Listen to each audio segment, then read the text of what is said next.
All right, and I apologize, guys. I am still working on a smoother transition for the music.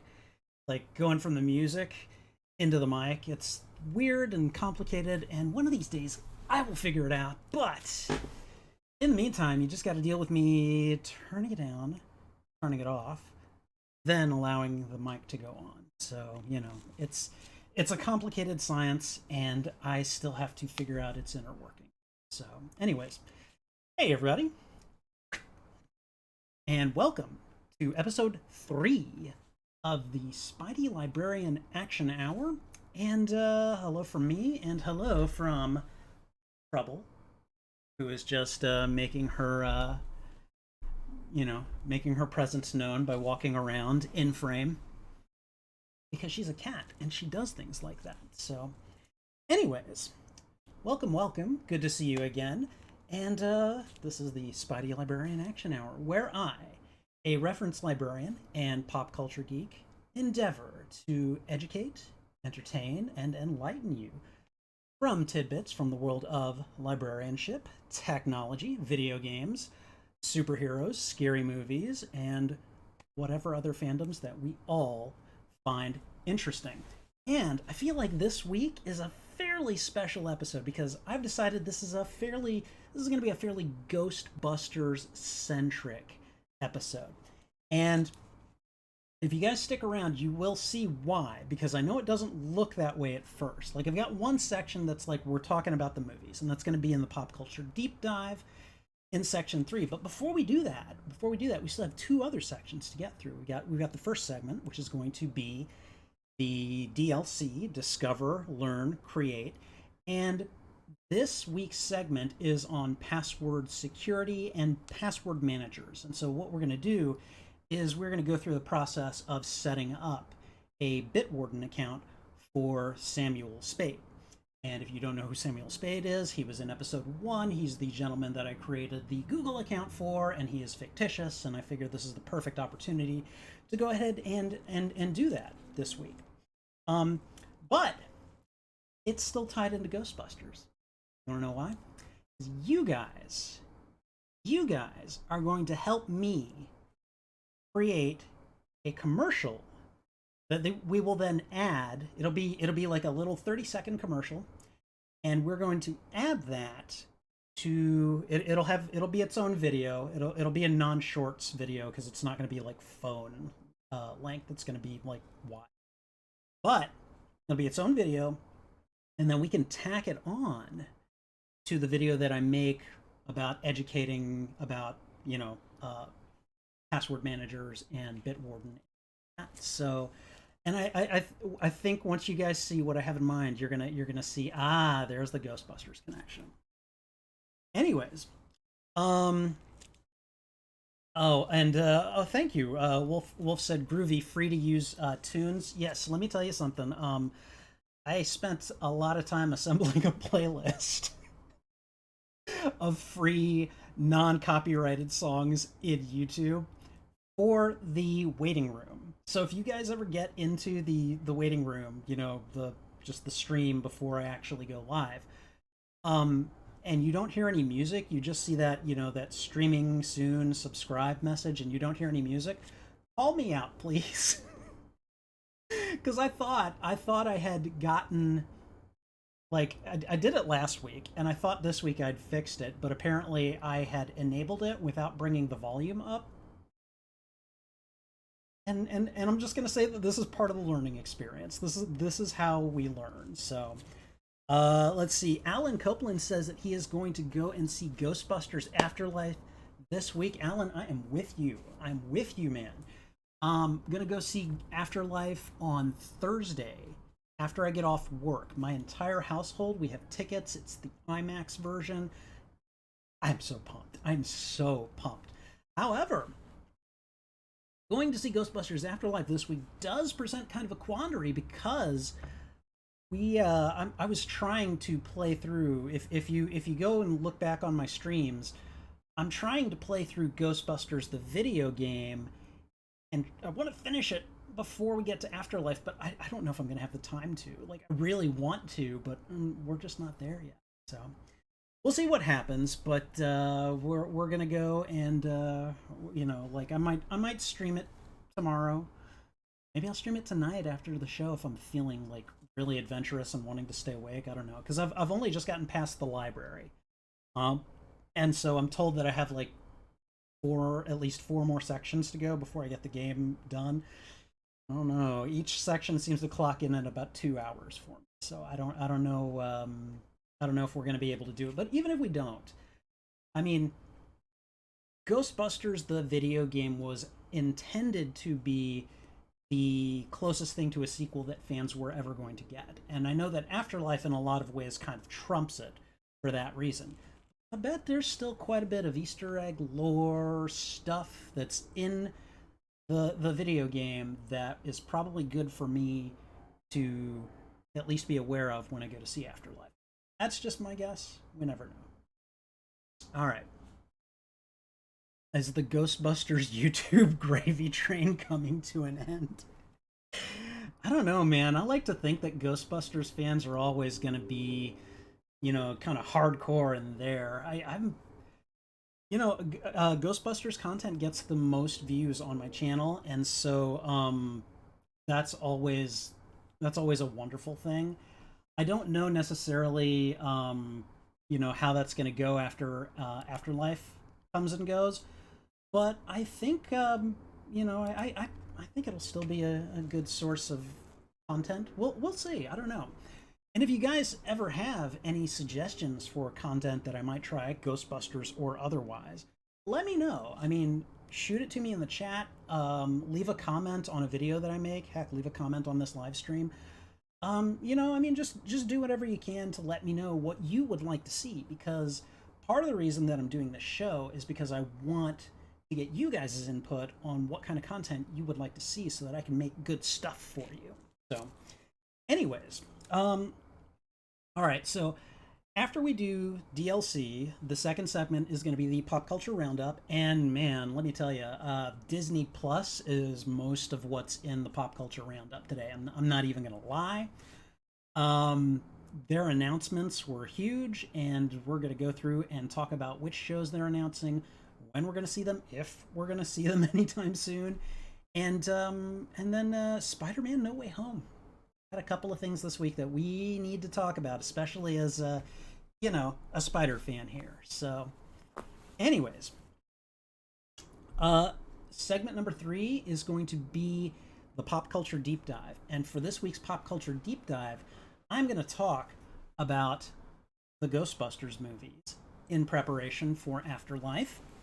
We might talk a little bit about the video game as well. I've only played a little bit of it, but I've really enjoyed it, and I think it's a pretty loyal rendition of being a Ghostbuster, so I've had fun. I've had fun with that, and hopefully you guys will enjoy some of my insights. I'd definitely like to hear yours while we're talking about them. And then finally, we're gonna get to the best section. We're gonna get to the viewer Q&A, powered by you, the viewer. So I hope you guys have had some. I hope you guys have had time to come up with some good questions for me. They can be any kind of question. They can be. It can be a reference question. It can be a personal question. Up to a point. It can be, what do you think is going to happen if Hero X fights Villain Y, or Hero A fights Hero B. Whatever. It's all open. Within the confines of good taste, of course. But aside from that, that is going to be the show. So hopefully you guys will stick around, and we're going to get to it in just a moment here. So just a sec. Okay, and I just so you guys know, I do record this stream in sections, and so like the intro has its own recording, and then like each segment has its own recording. So like I'll be stopping and starting the record buttons just so you guys know. All right, let's see. Wolf is hopeful that I can keep the momentum somehow. I mean, like, I don't know. We'll find out. I do think that, for instance, like, even though I'm a big Spider fan, and I've got a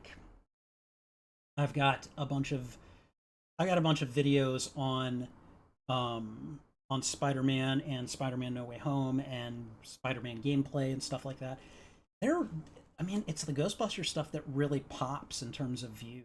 And hopefully, with Afterlife behind us a little bit, Spider-Man No Way Home on the horizon, that'll be a little bit more fruitful. I've actually been pretty disappointed in how few views my Spider-Man video get, which I'm not surprised because Spider-Man is a fairly competitive topic for a lot of channels. So, you know, I'm just a new guy. I'm just starting out. I've got less than 500 viewers, so or subscribers. So it's just going to be one of those things that's going to probably take a little time to establish a footprint. Alan Copeland is saying future topics, favorite sci-fi films and TV. Yes, absolutely. Wolf says there was some decent Disney Plus Day Marvel. Yes. Oh God, and that's most of the pop culture roundup. So, all right. And do you want to see Hulk versus Wolverine in the MCU? God, I would love. I've seen it in the comics so many times. It's like I really want to see that in the MCU. You know. Now, if I had my way, it would be Hugh Jackman versus Mark Ruffalo. Probably we're not going to get that, but you never know. I mean, there was a time where I was convinced we were never going to get Spider-Man in the MCU. And here we are. So, you know. All right. So, let me see. All right. So we're going to hit the record button again.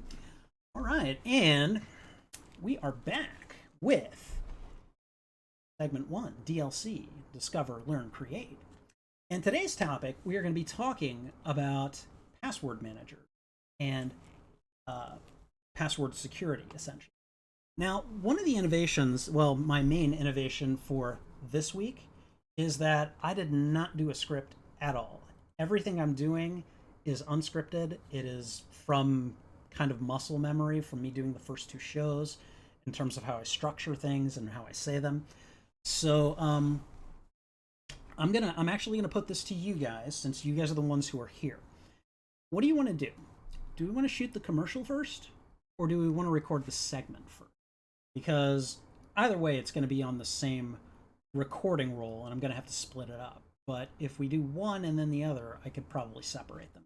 So what do you guys think? Do we want to shoot the commercial is only going to be like 30 seconds. Now, it's probably going to take us at least 10 minutes to film it for 30 seconds of footage, but I can promise you'll enjoy it. So what do you guys think? Do we want to go ahead and record the segment like I regularly do and then do the commercial? Do we want to do the commercial first and try to record that and then do the segment?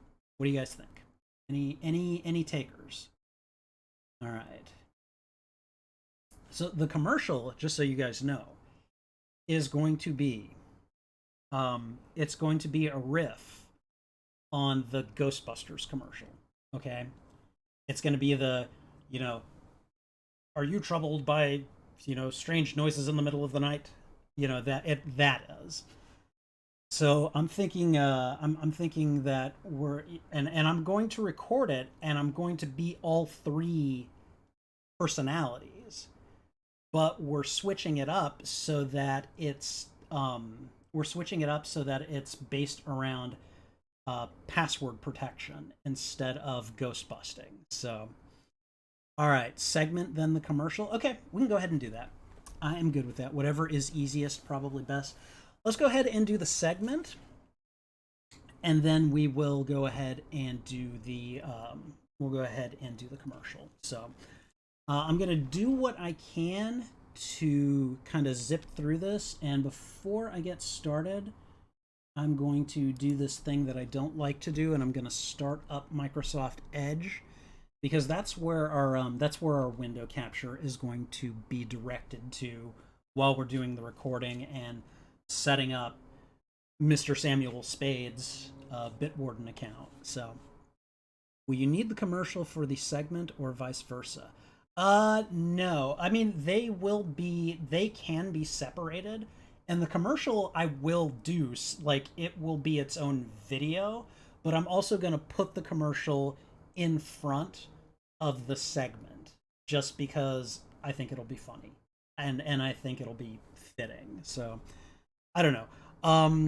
give me just a second. And we're going to, well, first I probably need to sign in as Mr. Samuel Spade here. So, for those of you that remember, Samuel Spade is the person for whom I created a Google account 2 episodes ago. And let's see.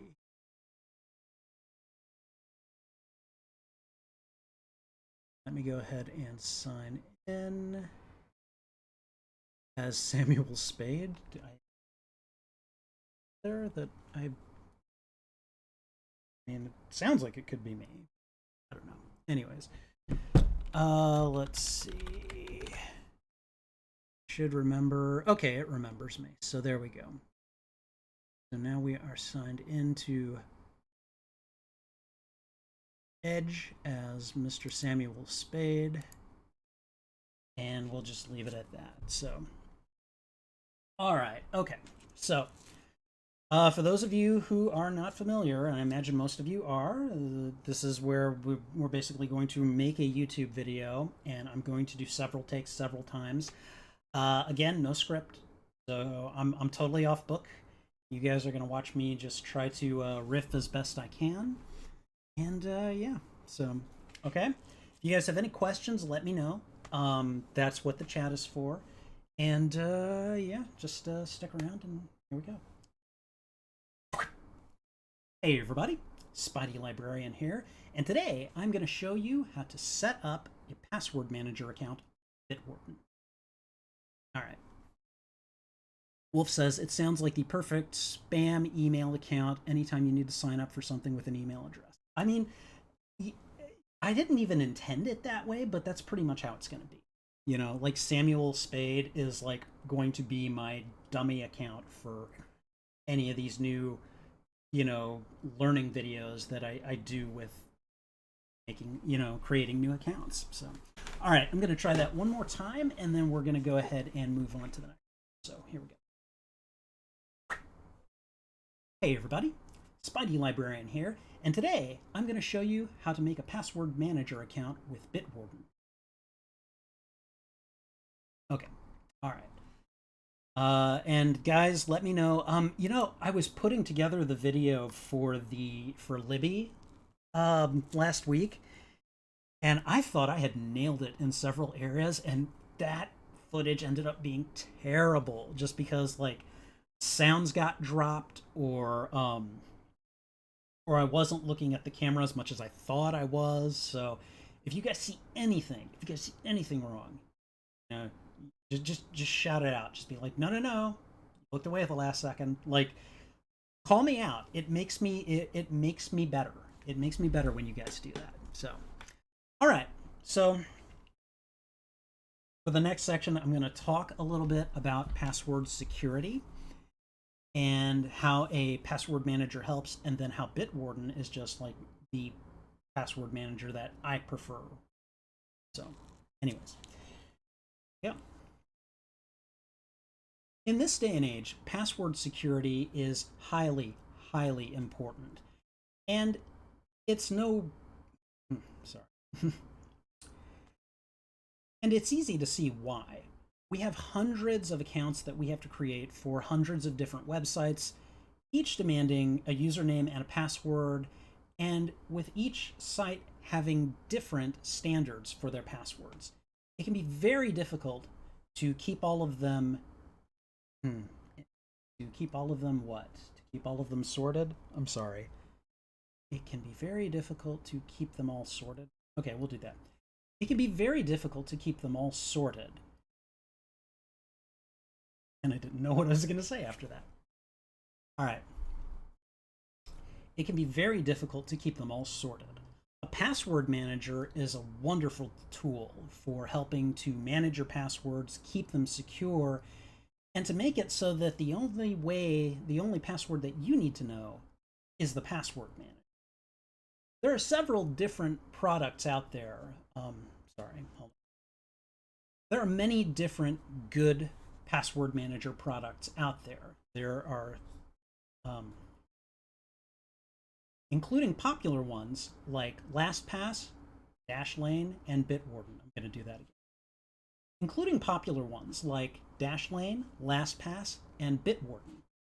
I'm going to show you today how to create a password manager account so that you don't have to think very much about the passwords you create for your hundreds of other accounts. And we're going to be learning it. And we're going to be learning it with Bitwarden. Okay, all right. How was that? Tell me. Let me know. And by the way, hail to the geeks. Welcome to the channel.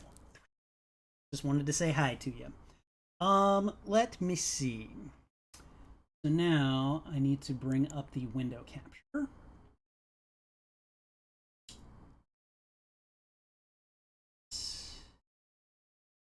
There it is.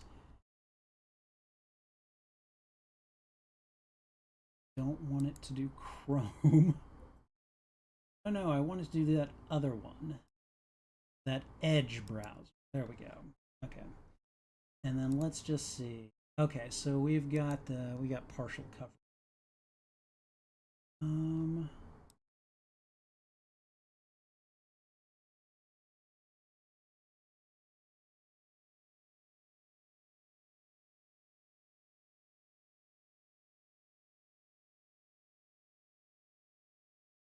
Doesn't want to show me unless I bring. Okay. So we're going to go ahead and bring this up. All right. And I am going to see. We're logged in as Mr. Samuel Spade, so we're not going to worry too much about it. All right. So all right, I'm going to go ahead and just start narrating, and hopefully I won't look too stupid as we try to navigate this setup. So, yeah.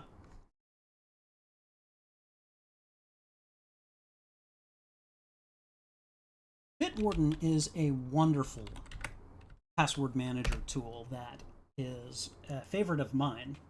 And today we are going to set up an account for Mr. Samuel Spade, for whom we created the Google account a couple of episodes ago. In order to get to Bitwarden, you're going to want to go ahead and do a search, but it's located at bitwarden.com. And in order to get started, you just go ahead and click on Register for free. All right. Really interested in this info. For my job, I'm juggling about a dozen passwords. Some change every 90 days, and some are the same password. Just so I can remember them. Wolf, I get you, man. I totally understand. One of the passwords that I use at work changes every 90 days. That one, I don't really put it in the password manager, because then I would have to change the password within the password manager every 90 days. But if that's something you don't mind doing, that could work out for you just as well. All right. I don't understand why it took me to this open source security summit. Did I hit the wrong? Oh, okay, I hit the wrong thing. That's funny. Okay, all right, so ignore that. When you get to Bitwarden, what you're going to want to do is just click the Get Started button in the upper right-hand corner just above the monitor icon here. That's not an icon. Icons are small. Okay, when you get to Bitwarden, you're going to want to go ahead and click the Get Started button in the upper right-hand corner above the monitor image. And when you do that, it's going to ask you for an email address to associate with your master password. All right. Now, if I remember correctly, and I don't, so we're gonna go ahead and find Mr. Samuel Spade's email address.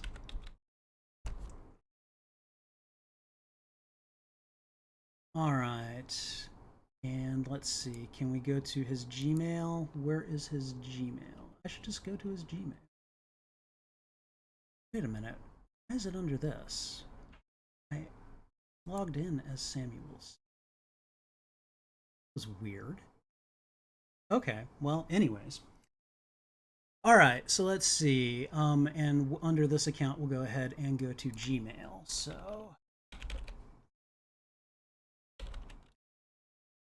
all right, and it's Samuel. It's Samuel Spade at something something. One. Why is it doing this? My apologies, guys. This just keeps happening. Hold on.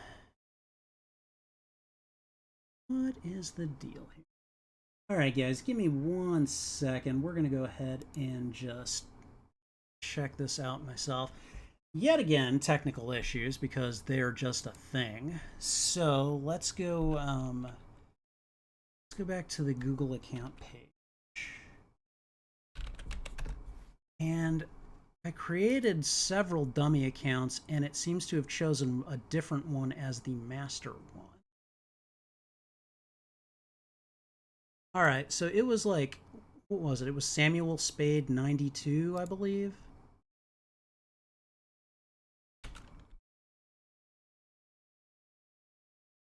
Okay, it said I was signed out on that one. That's weird. Okay. All right. So now I'm almost afraid to try to go somewhere else now, because it keeps knocking me back into the previous account.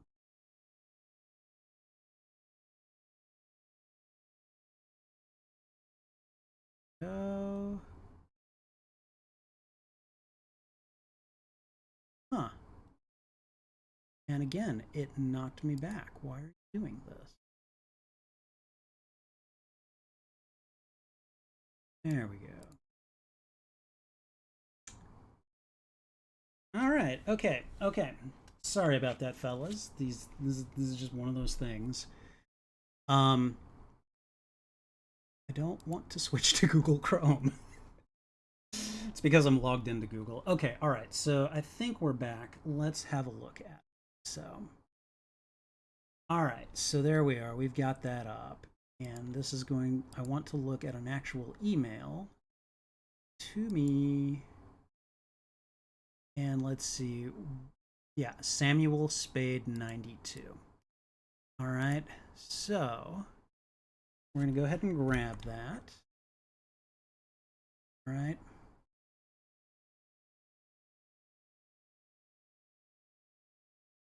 Okay. Here we are. So now we're back where we were before. All right.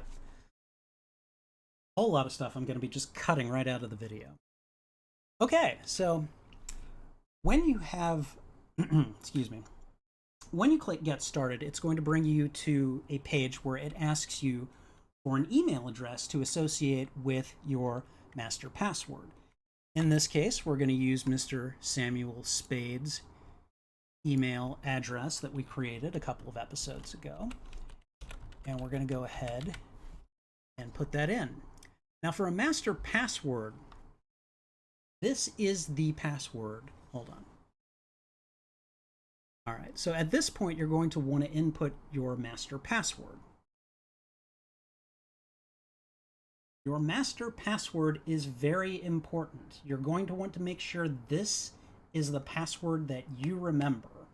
You're going to want it to be very strong, and you're not going to want to tell it to anyone. You want to remember your master password for Bitwarden so that Bitwarden will remember you. Once it knows who you are through your password and your email address, it will be able to memorize hundreds of other passwords for you. But in order to keep your account secure, you need to make a strong password and you need to remember it. If you're going to write down a password, make it this one and put it in your wallet or somewhere safe where no one else will see it, but make sure you have access to your master password. All right. With that said, let's see.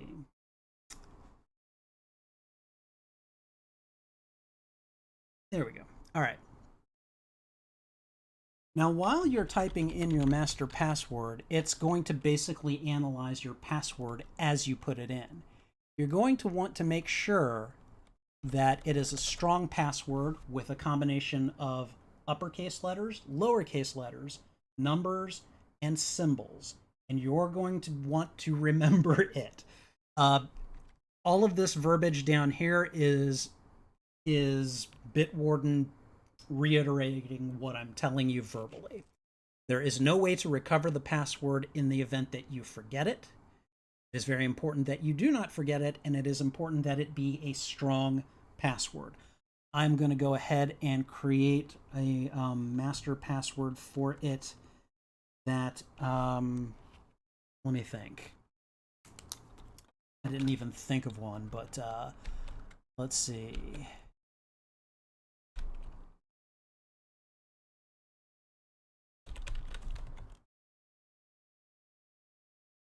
Okay. All right. So, in the event that anyone, well, I'm not going to use this, but here's what I did in order to make a decent password for Mr. Samuel Spade. I basically used a phrase. In this case, here's looking at you, kid. And I did a capital H from the word here. I did a lowercase L for looking. I did an at for at. And then for the word you, I just put in a U. I used a comma. I spelled out kid. And I didn't mean to put that extra I in there. But you can go ahead and do that. And originally that was going to be what it was. However, if I put in another couple of characters, which I'm going to go ahead and do here, I'm going to just, but that's a good way to kind of make,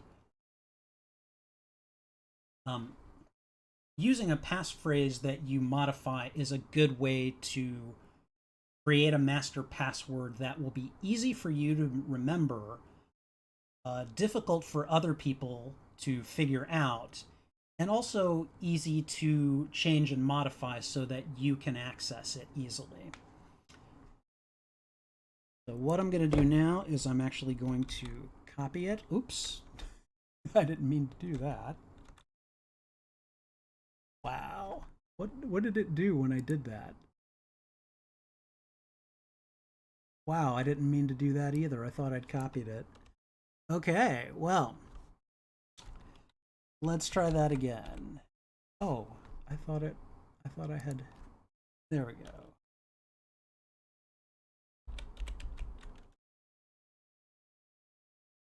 All right. Okay, so I tried to copy and then paste the password back in. Actually, I tried to cut and paste it. That did not work out well for me. So I'm pretty sure that Bitwarden is trying to make sure that you're not taking any shortcuts and that you can actually remember. Yeah, see, it's not letting me cut or copy. So you have to remember what you've put in.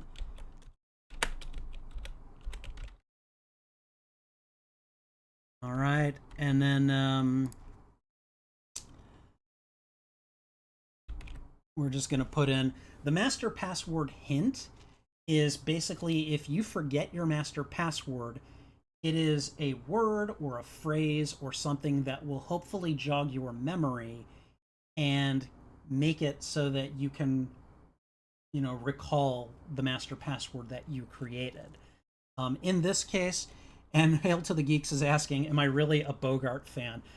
No, I'm actually really not, but he's that famous that it's easy for me to come up with, with there we go. With something to with account information for him. So that's the easy answer right there. So I think for my master password we're gonna put in bogey phrase, and hopefully in the future, should I ever need it, then we'll go ahead and that will jog my memory. You want to go ahead and click that you agree to the terms of service and their privacy policy. It's always recommended that you read these things. However, most people do not, and I understand why. They're usually very long and not easy to understand. Essentially, don't use it for evil. All right. Once you've submitted this, and this, you have the option. I don't know that you can see it here, but I've got a box up that's asking from Microsoft Edge saying, hey, Microsoft Edge can save your password if you want. Now, you can do that, and I'm not going to. Actually, I think for this purpose, I will. You can go ahead and do that. I wouldn't recommend it. Write it down, put it somewhere secure if you absolutely need to, but really try to memorize it. The reason I don't recommend having your browser save your password is because browsers can be hacked. Google Chrome has been hacked, and I used to have it save all of my passwords. Well, a lot of those passwords are now exposed, and I need to go change them, which is why I moved to a password manager like Bitwarden. Don't use it for evil, no promises. That's fair. That is fair. So let's see. It looks like it has pre-filled my password already. I don't mind having it remember the email. We're just going to go ahead and log him in. And when you log into Bitwarden, this is your start page. Excuse me. Now, if you've got a bunch of passwords that you've already got saved somewhere, there is a process for bringing them in, and it's going to take me a second. So let's see. You want to go ahead and verify your account. I'll go ahead and have it send the email. And then let's see. Favorites.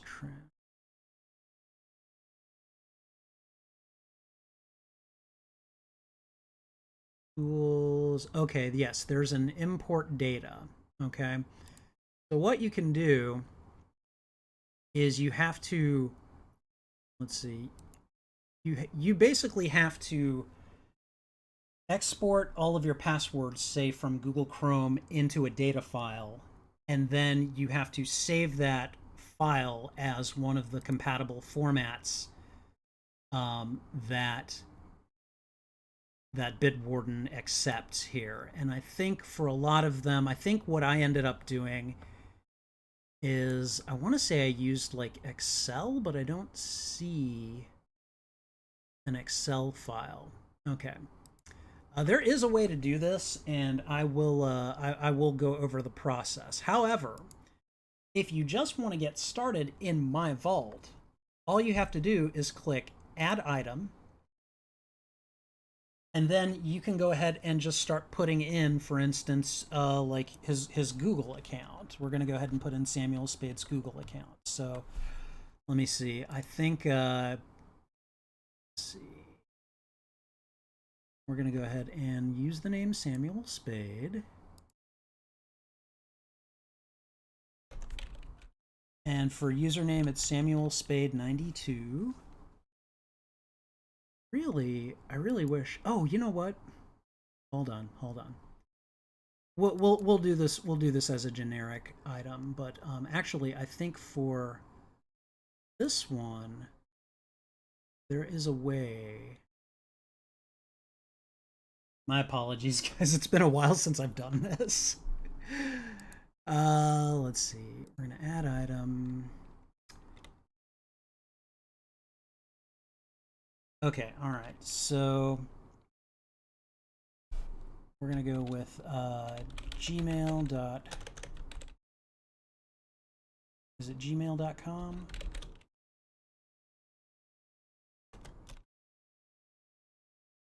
There we go.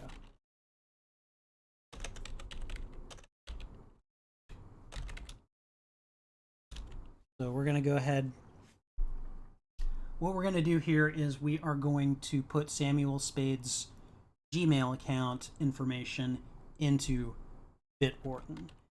And so what I'm doing is basically going to the username. We put in Samuel Spade 92. And actually, it's probably more accurate to do accounts.google.com, because I believe that'll save it across multiple tools that Google uses. So he put in his username, which is going to be Samuel Spade 92, and we're going to go ahead and put in his password. And then, let's see, when you hit save, oh, right. I don't understand why it's doing that, because I provided the site, the username, and the password. I thought that was all it needed. So we're going to go ahead and just put in Google account then. And let's just see what happens when we hit save. All right, so what it did is it created an item for the Google account login. And now Samuel Spade will be able to basically, he will be able to log into his Google account without having to know the password again. As a matter of fact, if he wanted to, what he could do, which there's his old password, okay? What we could do is we could just go in and change it. And then I'm not going to save that, but you could change it to something that is essentially something that you're never going to remember. I'm not going to remember that random assortment of numbers and letters. But you could do that, and then you'll have to go and change the password over at Google. I recommend going and changing the password, like logging out of Google accounts and then changing the password, and then going to Bitwarden to get to get the password. But what you can also do is there is an extension that Bitwarden provides that will allow you, it can detect your information, and when you're on a website that uses that information, it will save your account and basically let you know that you have access to it. For instance, and let me see if I can bring this up.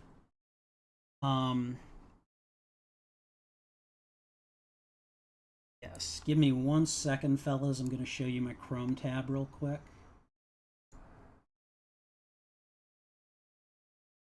Okay. All right. So for instance, if I wanted to, there is an extension on Chrome that is basically a Bitwarden, you know, a Bitwarden extension that retains all of your account information. So let's just say for some reason that I wanted to go to, I don't know, Disney Plus and log in.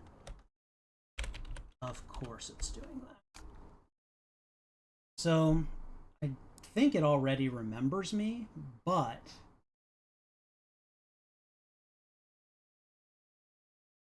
you can see that Bitwarden, yes, I'm aware of the price increase. No, Disney. No. But if you click on the Bitwarden extension, it knows that I have passwords associated with this account and with, you know, Marvel.com and several other accounts that are associated with Disney. So it's something that it's a helpful tool, and it's one that I imagine I'm sorry, Microsoft Edge. I'm so unused to using Microsoft Edge that I just don't remember what to call it. All right, and give me 1 second. Whoa.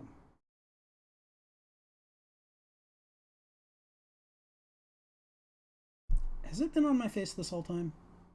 I only just now got to look at the encoder. Tell me you guys have not been seeing. All right, hold on.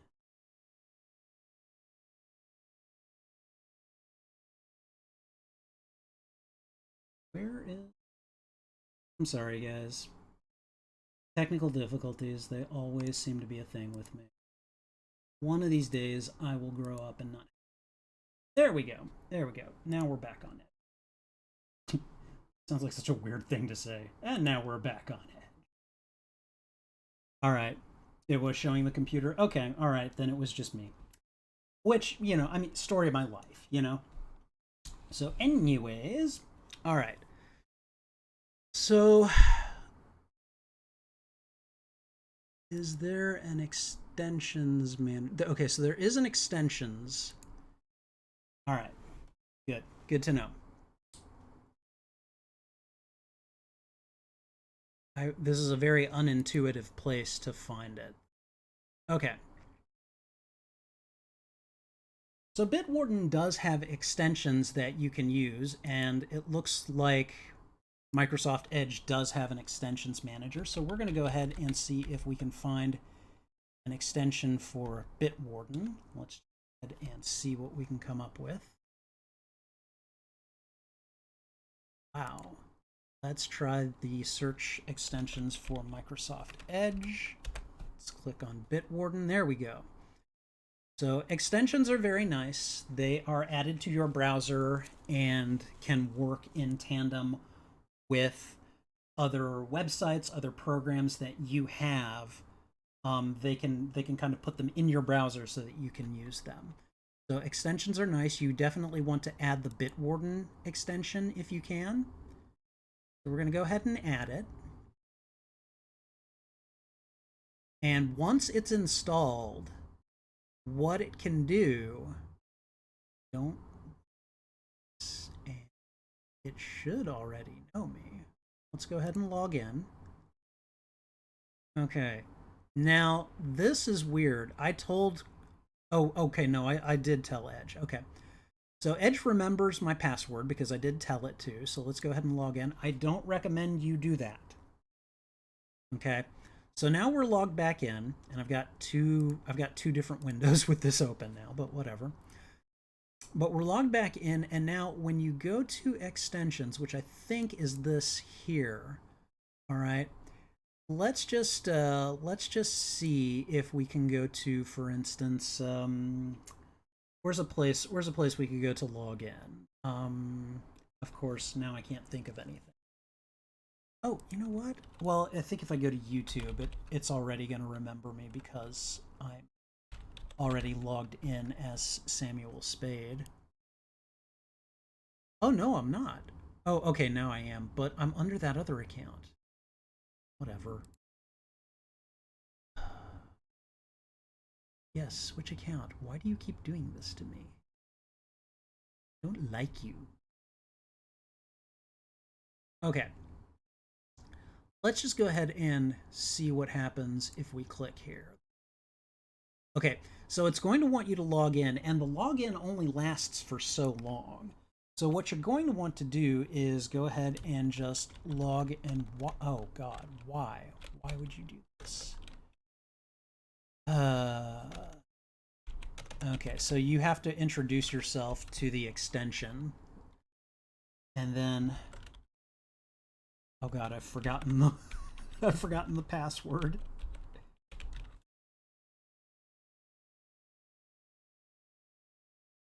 I hope that's it. Yay, okay, all right. Okay, so what it's doing right here is showing the accounts that are associated with this site. You know, since Google owns YouTube, it's going to show your Google account, which of course identifies you as Samuel Spade too. Now, this is going to be useful if you are not logged into YouTube and you're trying to log in. If you remember your master password, you just open up the Bitwarden extension. You click on it. You click on the account. Right. Okay. There's no form to autofill the information in, but that's what it will do. It will autofill that information for you. All right. And then the process for importing passwords to Bitwarden, there is a process here, and I do want to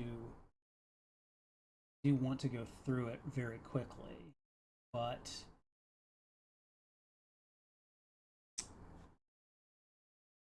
all right.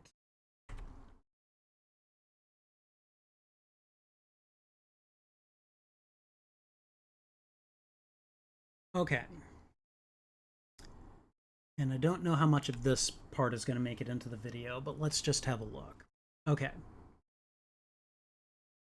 So you go to the web vault, you select tools, import data, you choose a file format. Okay, but we need to create the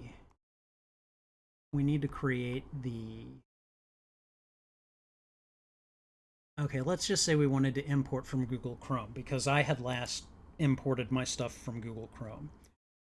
There are instructions under the Bitwarden help article area on how to import from various data collections. So you want to go ahead and follow these. There's an export passwords option that you can use in a lot of them. You have to basically use these values and specify a location, and then basically create a file that you can then import to Bitwarden. So we're going to go ahead and actually, you know what? We're going to save that for another video because I think we've got enough right here for people to do some of the basics. And this is going to be a process that will take a while to demonstrate, especially from scratch. I'm going to have to create some more dummy passwords for Samuel Spade, and then we can do something a little bit more comprehensive the next time around. So let me see. All right, there we go. Yeah, we're back to my ugly mug. So okay. So with this basic information, this will let you get set up with Bitwarden and allow you to start creating a bank or a vault for your passwords that you can access with just one password. Bitwarden is very secure, it's free, and it works across multiple devices and platforms. I use it on my phone, I use it through Google Chrome, and as you can see this evening, I've also used it on Microsoft Edge. So it's a very useful tool to have, and I think it is one worth investigating. And again, I think we'll go ahead and look into doing an export in a future episode of the show. So, which I guess I'll try to put that in a format where it actually sounds okay. All right. Stick around for a future episode of the Spidey Librarian Action. No. Stick around for no. How do I phrase this, guys? Importing your data. You can import your data from Google Chrome or other password vaults to Bitwarden. And for a video on that process, no. And a video on that process will be forthcoming. All right, so there we go. Let's see.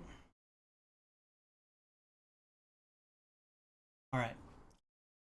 Password management is, again, not easy in this day and age, but it's very important, and a password manager can really help you manage your passwords.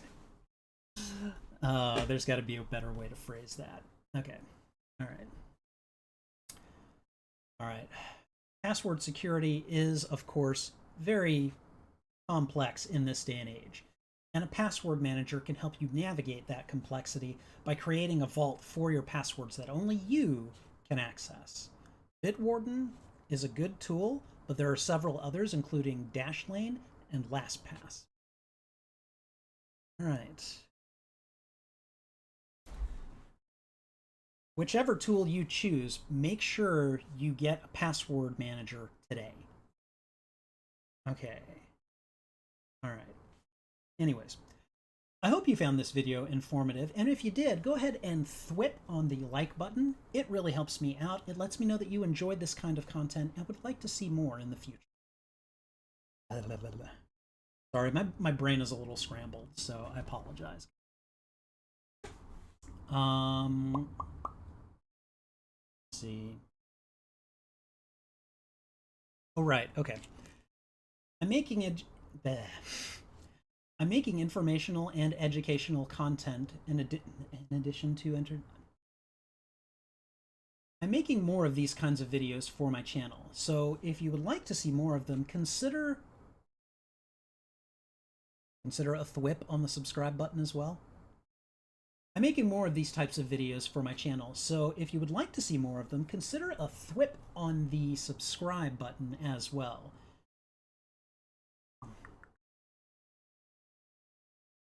So I've asked for a like, I've asked for a subscribe. If you have any ideas for DLC topics, if you have any ideas for Discover, Learn, Create topics, please go ahead and let me know in the comments section. I would love to hear from you. And then I don't think I'm gonna, should I plug my social media here? Do I do it on the other ones? I'm gonna go ahead and do it, and if I don't on the other ones, then I just won't do it.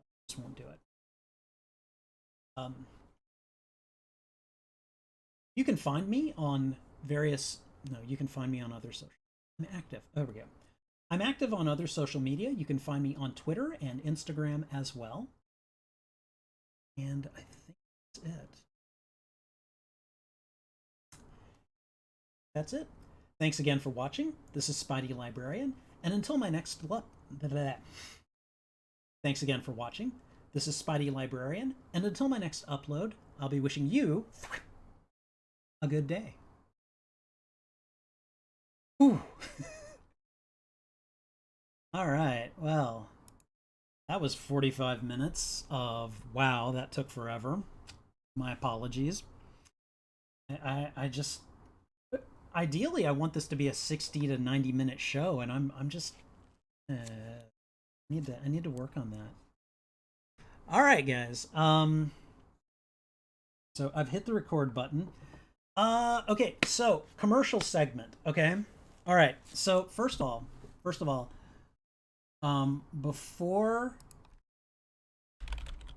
we do the segment, or before we film the commercial, we're gonna go ahead and just do a quick watch of the Ghostbusters commercial from the movie, because you know. Okay, all right. So, anyways, let's do quick rewatch. Where is it? Give me just a second. We are going to change it to. We're gonna kill off Microsoft Edge. I'm gonna go here. I am going to. Wait a minute. What?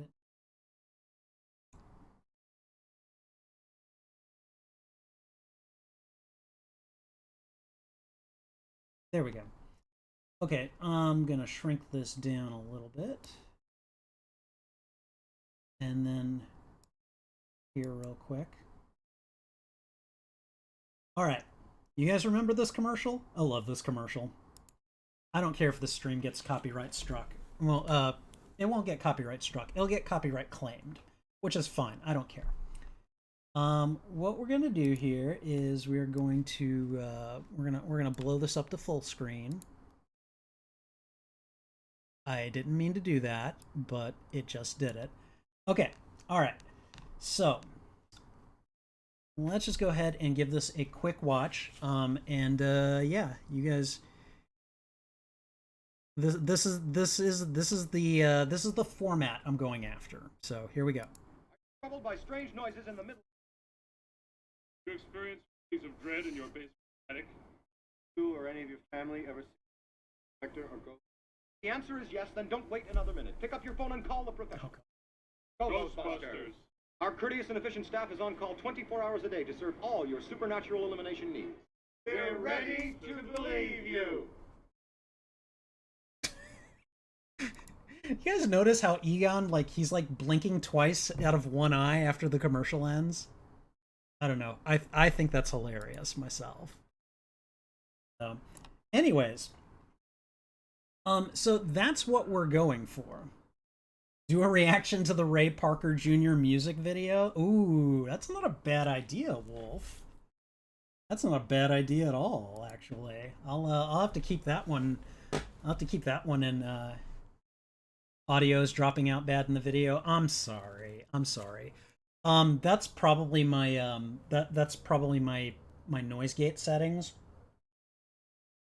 But you guys remember the oh, let me go ahead. That'll give you guys an idea of the delay. But yeah, no, the noise gate settings are probably the reason for that, and I apologize for that. So anyways, you thought it was to keep the copyright bots at bay. You know, the copyright bots are not going to do anything bad to me right now for several reasons. One, I'm small potatoes. Okay, they might have software out there that can recognize when I'm playing this commercial, and then they can copyright claim it, and that's fine. I don't care. It's not like I'm making money off of YouTube anyways, so I don't mind. I mean, second, you know, there's I don't know, it's just a very quick little show on my live stream. I don't think it's a big deal. Anyways, let's go ahead. So here's what I've got. Okay, I'm gonna go ahead and read the script that I have to you guys that I've taken from that commercial and modified for password managers. Okay, and give me just a second. We're going to pull it up real fast.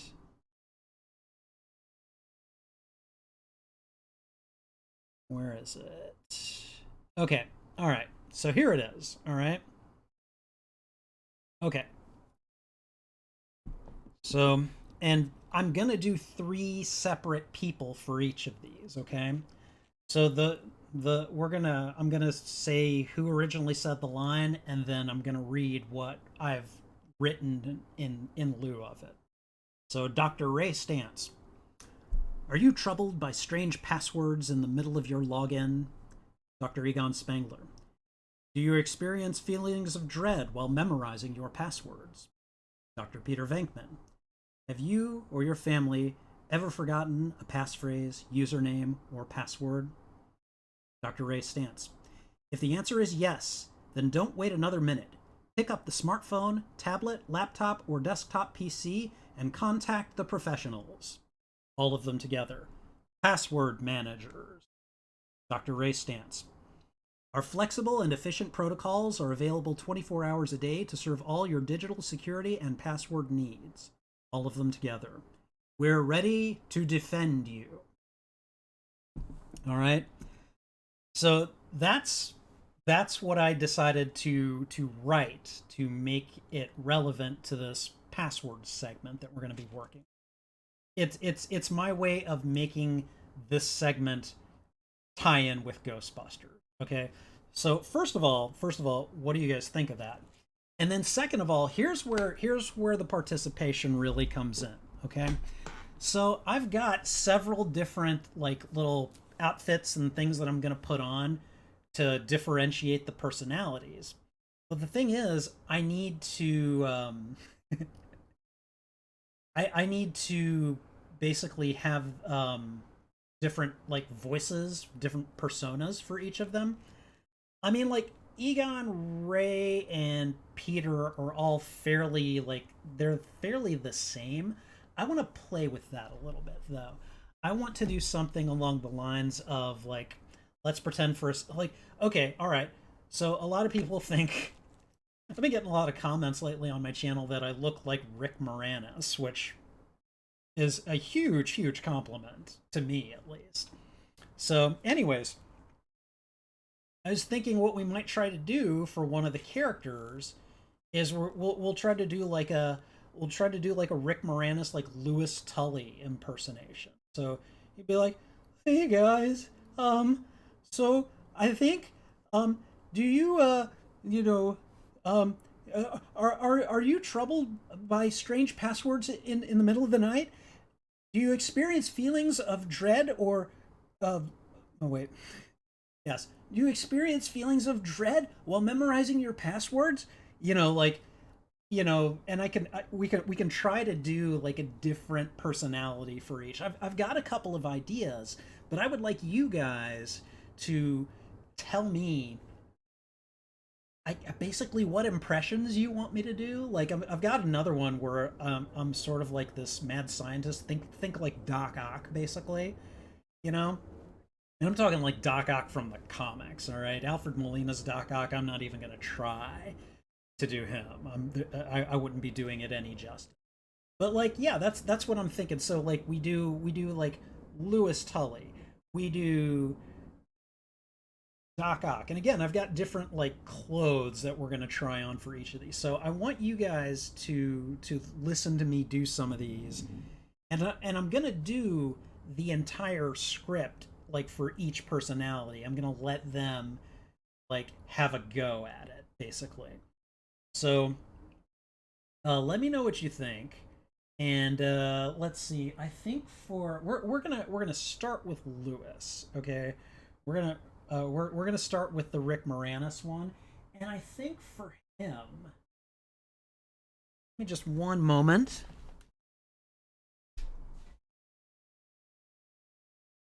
Okay.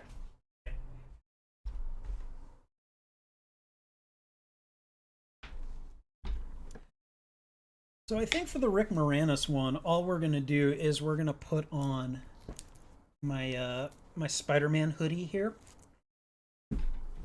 and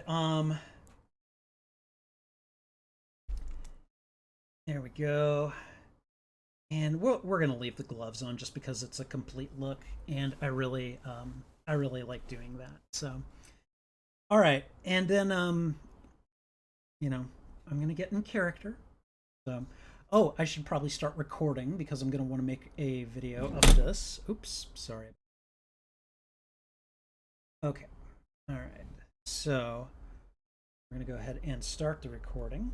Okay, and so I think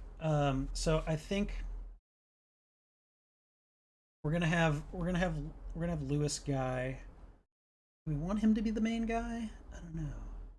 I think so. I think we're gonna go with the Rick Moranis. So let's just see what we can do. All right. Excuse me. Hello, Trouble. Hi. How are you? How are you this evening? Did you want to be on stream? Come here, sweetie. Come here.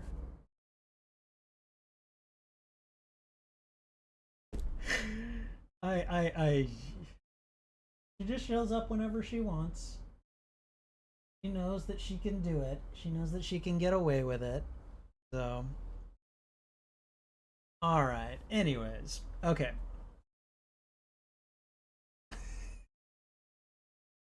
Okay. Hi. Hold on. We're apparently taking a break for cat reasons. Somebody wants attention, and then damn it, I'm gonna give it to her because what a diva. She is such a diva. She's just like, I don't know. I'm gonna do what I want. Okay, sweetie. You over here, and okay, all right. So we're gonna try the first take as Trouble. Okay, now she's getting annoying. Trouble, I love you. You need to go. Come on.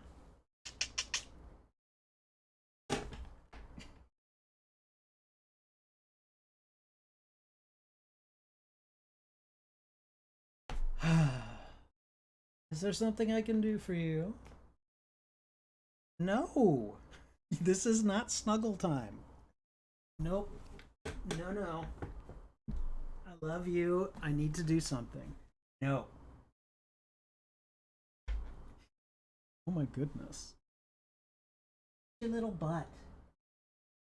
Such a little butt, you know? She's giving me a look now. She's like, what the hell, human? I'm better than you. Why are you doing this? Okay. All right, so here we go. We're gonna try a Lewis Tully take on this entire. Yeah, I think we'll do that. I don't know. I'll figure it out. Here we go. Do we do this segment later and move on to something else? I mean, I guess we could. But I wanted to include it with the DLC segment or video, and we would need to do it now. So, I mean, but we could. I'm not saying it has to happen. But if you guys want to move on to pop culture roundup, we can totally do that. I am good with whatever you guys want to do. Okay, she seems to be laying down. She's not looking at me. I think she's mad. I think she's all like, "What the hell?" So, for cat reasons, let's just try go as Lewis Tully and see how we do. Okay. All right. And I think what I'm gonna do is I'm just gonna look at the line and then I'll look up and then I'll do the Lewis Tully. Here we go. Let's just try it. Okay, everybody, here we go.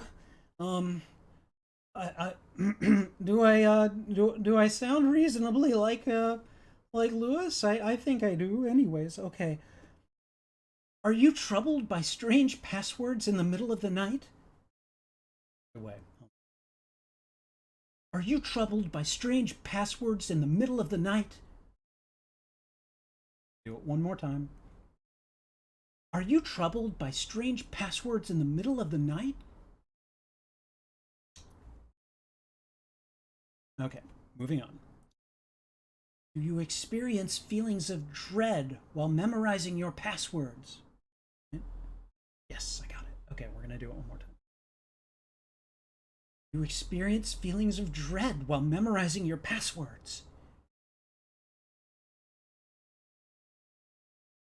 I keep thinking that I'm looking away from the camera. Do you experience feelings of dread while memorizing your passwords? Have you or your family ever forgotten a passphrase, username, or password? Have you or your family ever forgotten a passphrase, username, or password? Okay.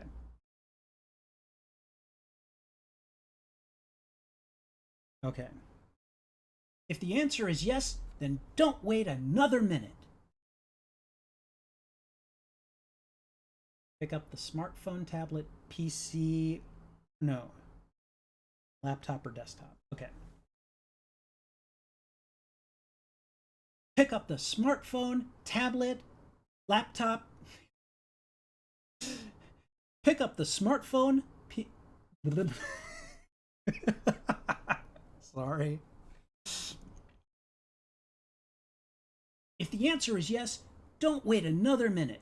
Pick up the smartphone, tablet, laptop, or desktop PC and contact the professionals.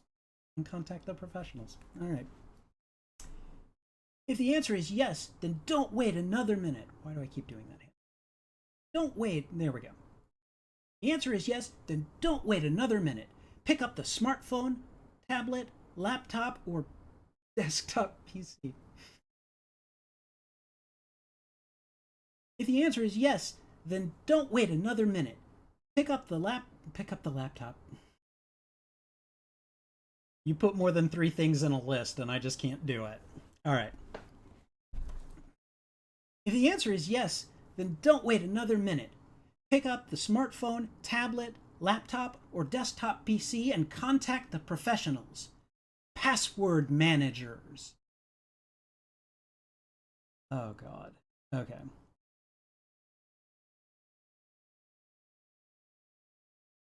Our flexible and efficient protocols, right? Yes. Our flexible and efficient protocols are available 24 hours a day to help you, no, to serve all your uh our flexible and efficient protocols. Our flexible and efficient protocols are available 24 hours a day to serve all your digital protection needs, right? Digital security and password needs. Digital security and password needs. Our flexible and efficient protocols are available 24 hours a day to serve your digital security and password needs. Our flexible and efficient protocols, yes. Our flexible and efficient protocols are available 24 hours a day to serve all of your digital security and password needs. I'm getting it. I'm getting closer. I'm getting closer. All right, here we go. Our flexible and efficient protocols are available 24 hours a day. Damn it. Our flexible and efficient protocols are available 24 hours a day to serve all your digital security and password needs. Yes, we're going to do it. One more time? Two more times? I don't know. Our flexible and efficient protocols are available 24 hours a day to serve all of your digital security and password needs. Okay, one more time. Our flexible and efficient protocols are available 24 hours a day to serve all your digital security and password needs. We're ready to defend you. Wait, defend you? It just mean their passwords, right? Right, guys? Right? We're not defending them, right? Are we? No? We are? No? Words? Okay, all right. Had to throw in a little Lewis there, so. All right, so for persona number 2,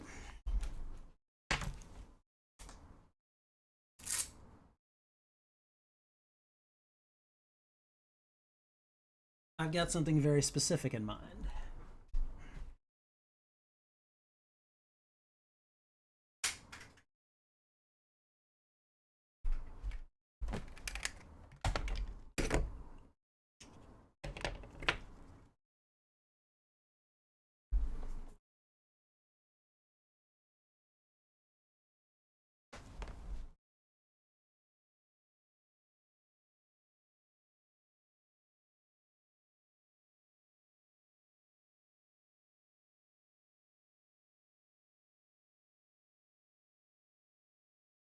What do you think of this? Do you think it is worth doing?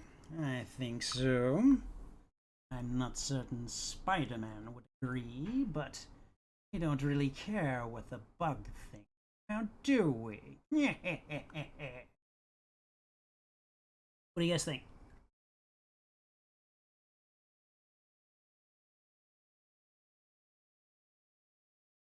Now, the nice thing about this, if I really want to try to be clever, I might be able to put the script up over here and read it. What do you guys think? Also thinking I may, I don't know, maybe move them to the side so that I can have them each on different, I don't know. I might just cut them into different, next to each other when I do. We'll see. Anyways. Hail to the Geeks is loving this. Hail to the Geeks is like, oh my god, this dude is so silly. Which, you know, I am. Alright. Are you troubled by strange passwords in the middle of the night?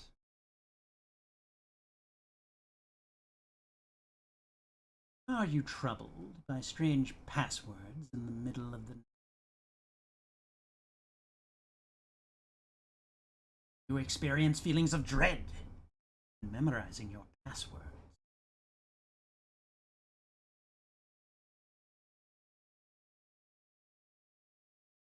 You or your family ever forgotten a passphrase, username, password? All right.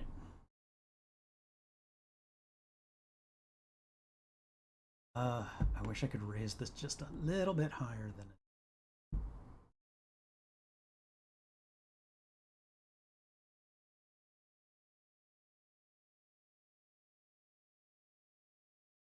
I'm going to find a way to raise this. And that might cut it. So I'm going to have to move this. Okay, hold on a sec, fellas. Because I can do this in fewer takes if I use this method. It's just going to take a little bit of repositioning. Anyways.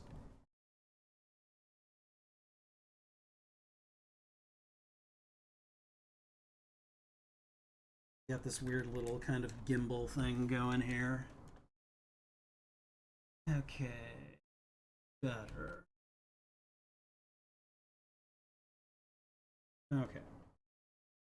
Doesn't look like it's in frame because that's almost it. It's so close in. Right there. Okay. All right.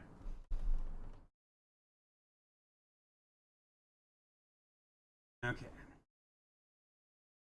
All right. Checking comments to see if Hail to the Geeks is still laughing at me. I'm sure she is, but that's okay. That's you know that's what we're here for. All right. If the answer is yes, then don't wait another minute.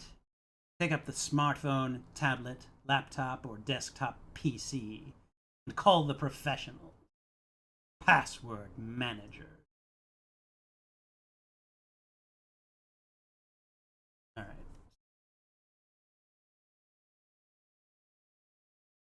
right. All right. Are the takes okay so far? Like, are they coming through? They're not getting cut off or anything? Oh wow. My eye was coming loose. Not the kind of thing a mad scientist wants happening to. There we go. All right. Yes, there we are. All right. Here we go. Sorry. I feel weird here. Our flexible and efficient protocols are available 24 hours a day to serve all your digital security and password needs.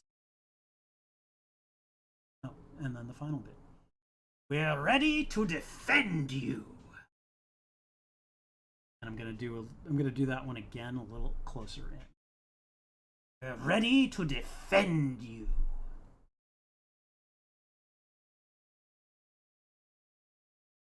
All right.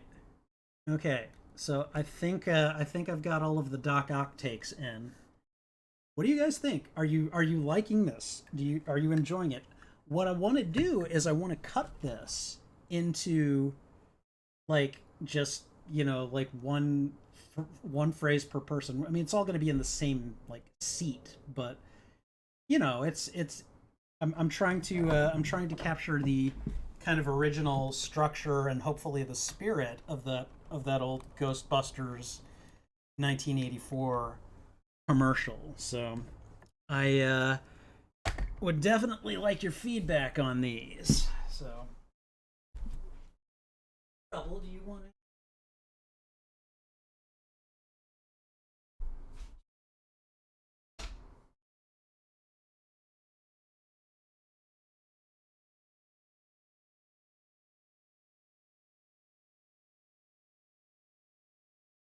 Okay.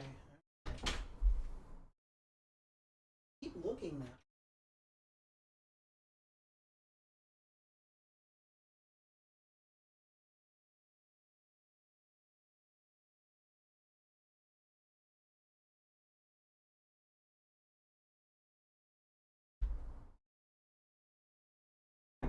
Sorry, guys. Still having cat issues. Okay.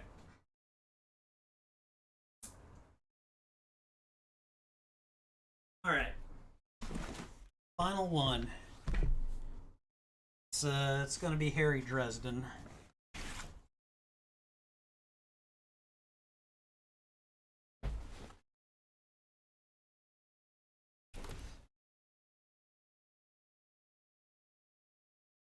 Okay.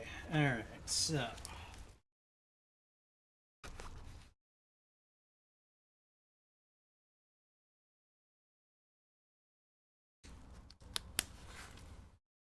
All right.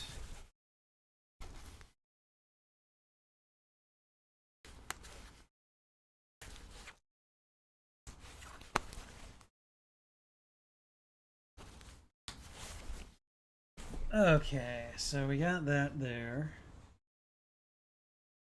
Right.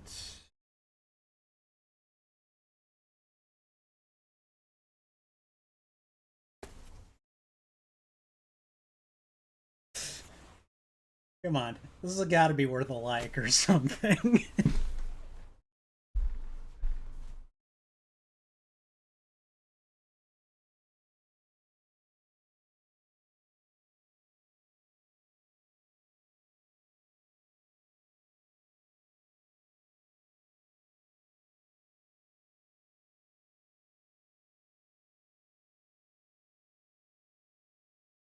I thought I had a staff.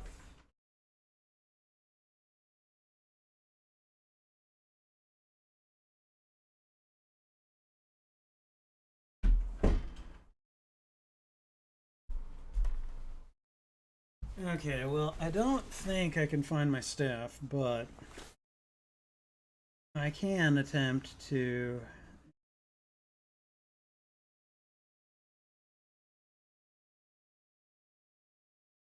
All right. What do you guys think? Huh? Harry Dresden. This is like my Harry Dresden costume. All right. I'm way too short to ever be Harry Dresden, but you know that won't stop me from dressing up like it sometimes. And yes, I know. Before any Dresden Files fans decide to, I don't suppose you have a big ass pentagram for the costume. Oh yeah, I do. Actually.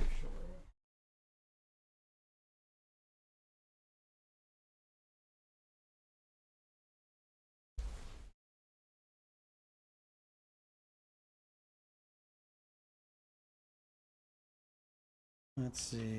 Whew. Sucker was dusty. I don't think I picked it up in a while. All right. So, but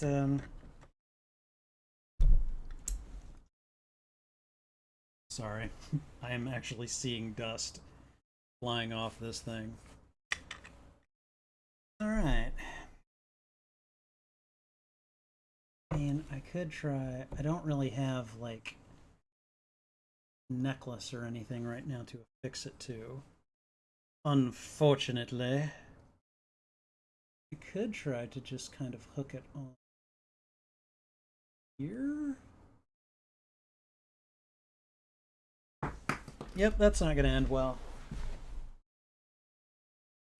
You'll find that these things rarely ever do, though. Alright.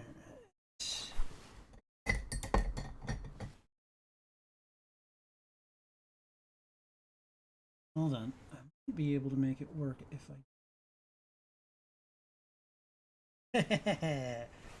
There we go. What do you think? Do you think that works? All right. Okay. All right. Let's see what we can do with it. All right. And for this one, I think I'm going to try to. I'd like to lean back a little bit more, but the brim on the hat makes it difficult. But what I was hoping to do is just kind of kick it back a little bit. Stupid physics. Stop it, brim. Okay. All right. So we're gonna try it like this. Harry's gonna be a slight bit more laid back than Lewis. And, I mean, I suppose I could take the glasses off. I don't know if that'll work as well, but we'll go ahead. Trouble, if you're going to mule, I'm gonna throw you out. Seriously. Just give me, like, 5 more minutes, and then you can meow all you want. Okay, that's 2. You wanna try me for a third? Come here. And that, I need to give Trouble her UTI meds anyways. So, tell me what you guys think. Should I put the glasses on? Should I take them off? It'd be 3 different facial looks, you know?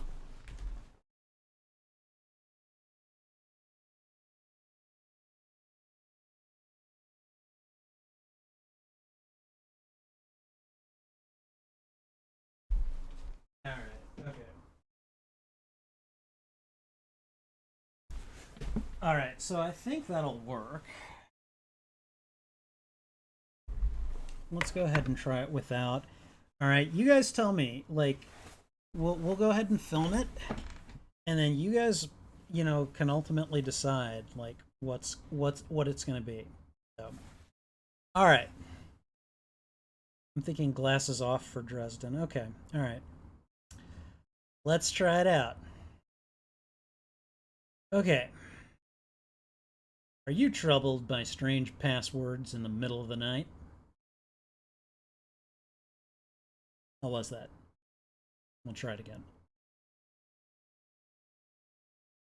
Are you troubled by strange passwords in the middle of the night?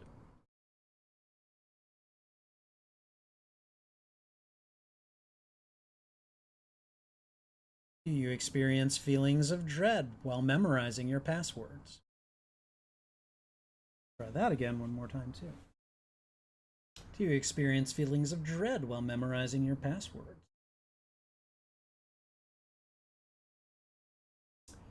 Have you or your family ever forgotten a passphrase, username, or password?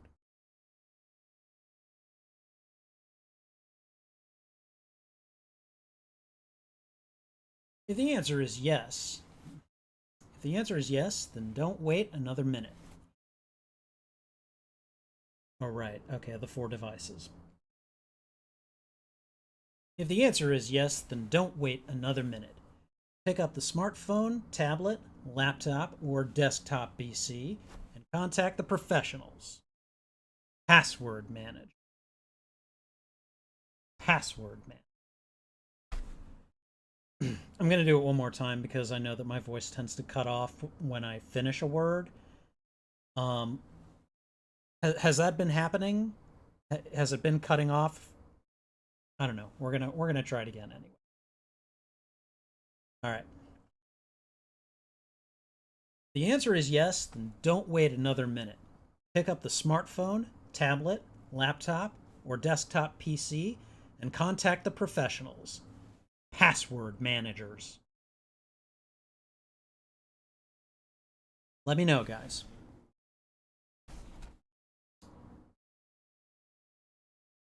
Trouble. I see you in there.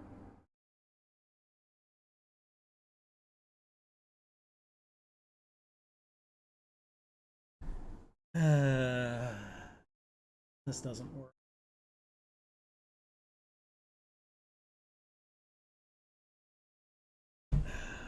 Trouble, you're being such a butt right now. You're just like right there, just in the shot.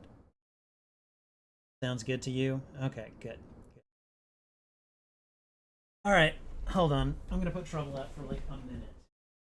You.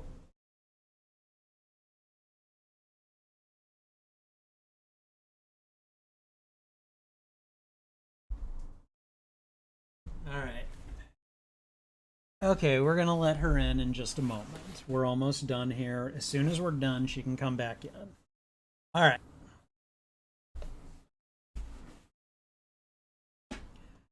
Okay, so let's see. We've done password managers, so we just need the We just need the last two sentences, basically. So here we go. All right. Our flexible and efficient protocols are available 27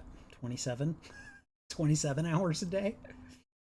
Our flexible and efficient protocols are available 24 hours a day to help you with your digital security and password needs. Wow.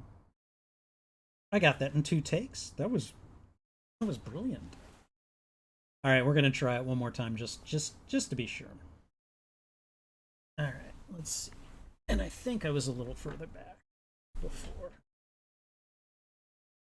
All right. Of course, you know, I guess he could be a little further up too. All right, let's try it this way. All right.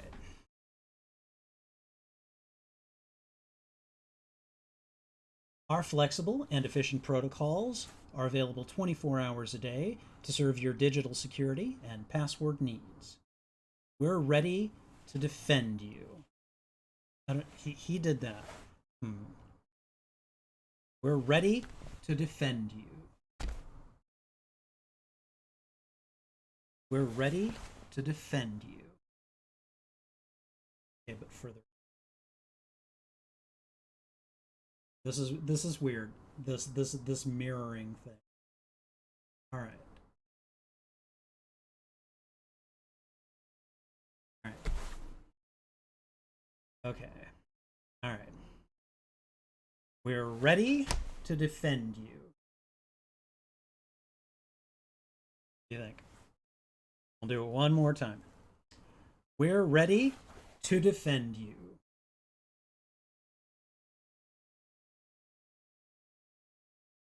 I wish it were like, it's like if I could get it in a little bit, that would be. We're ready. I don't know. Like that a little bit better. Yeah, okay. We're ready to defend you. All right. The extending hand is never really in the shot. Gonna be closer to the body to get in frame. Yeah, that's what I'm trying to do. What did you think of the one I just did? Like whenever it gets to you, let me know. We're gonna try it one more time. We're ready to defend you.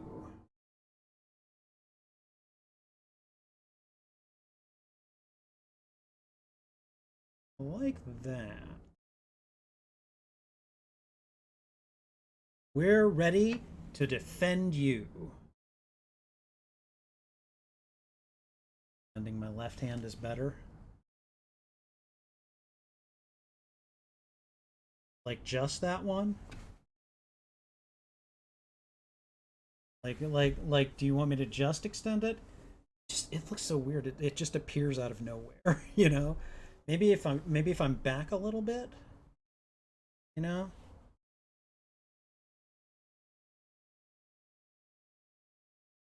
I don't know.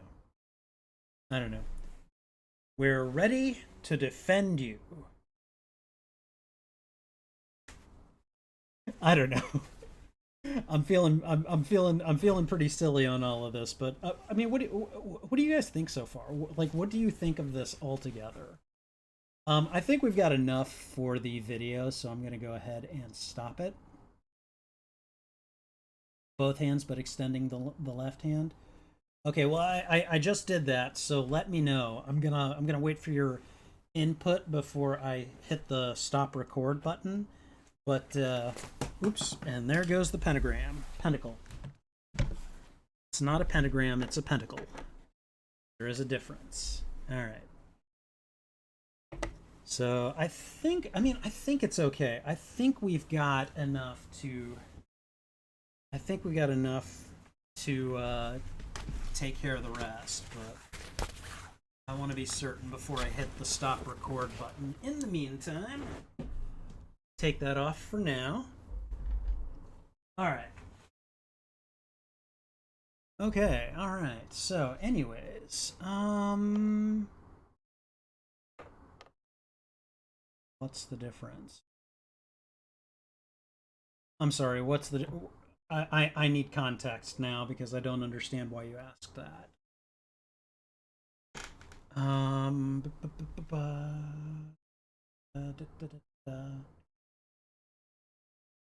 right. I am hopeful. Oh, sorry. I clicked off of something that I didn't. That's what I meant. And that is irrelevant right now. So that's all right. Pentagram versus pentacle. That absolutely irrelevant question at the moment. That was just me being facetious.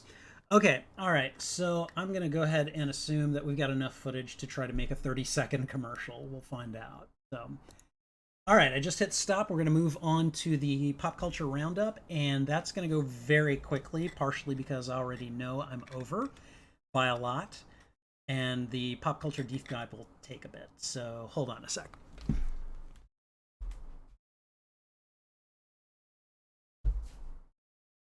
All right.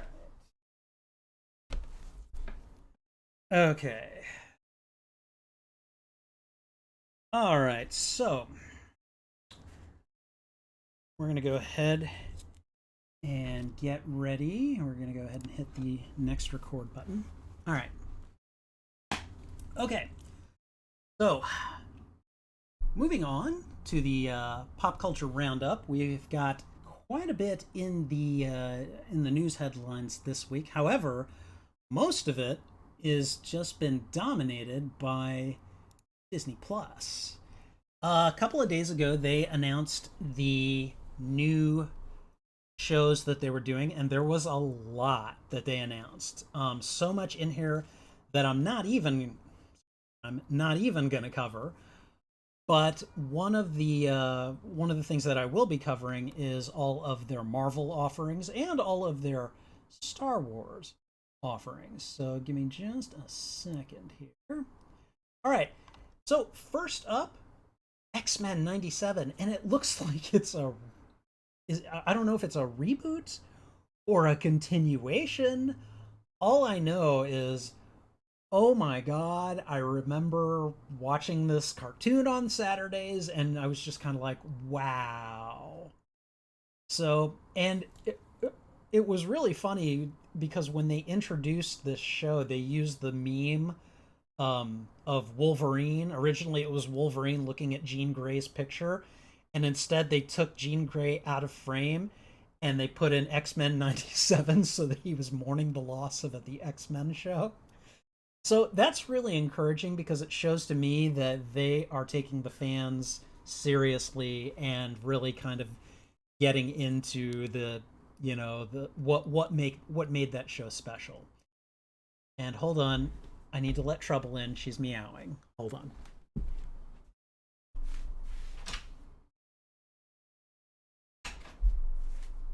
All right. Okay. Okay. All right. Moving on.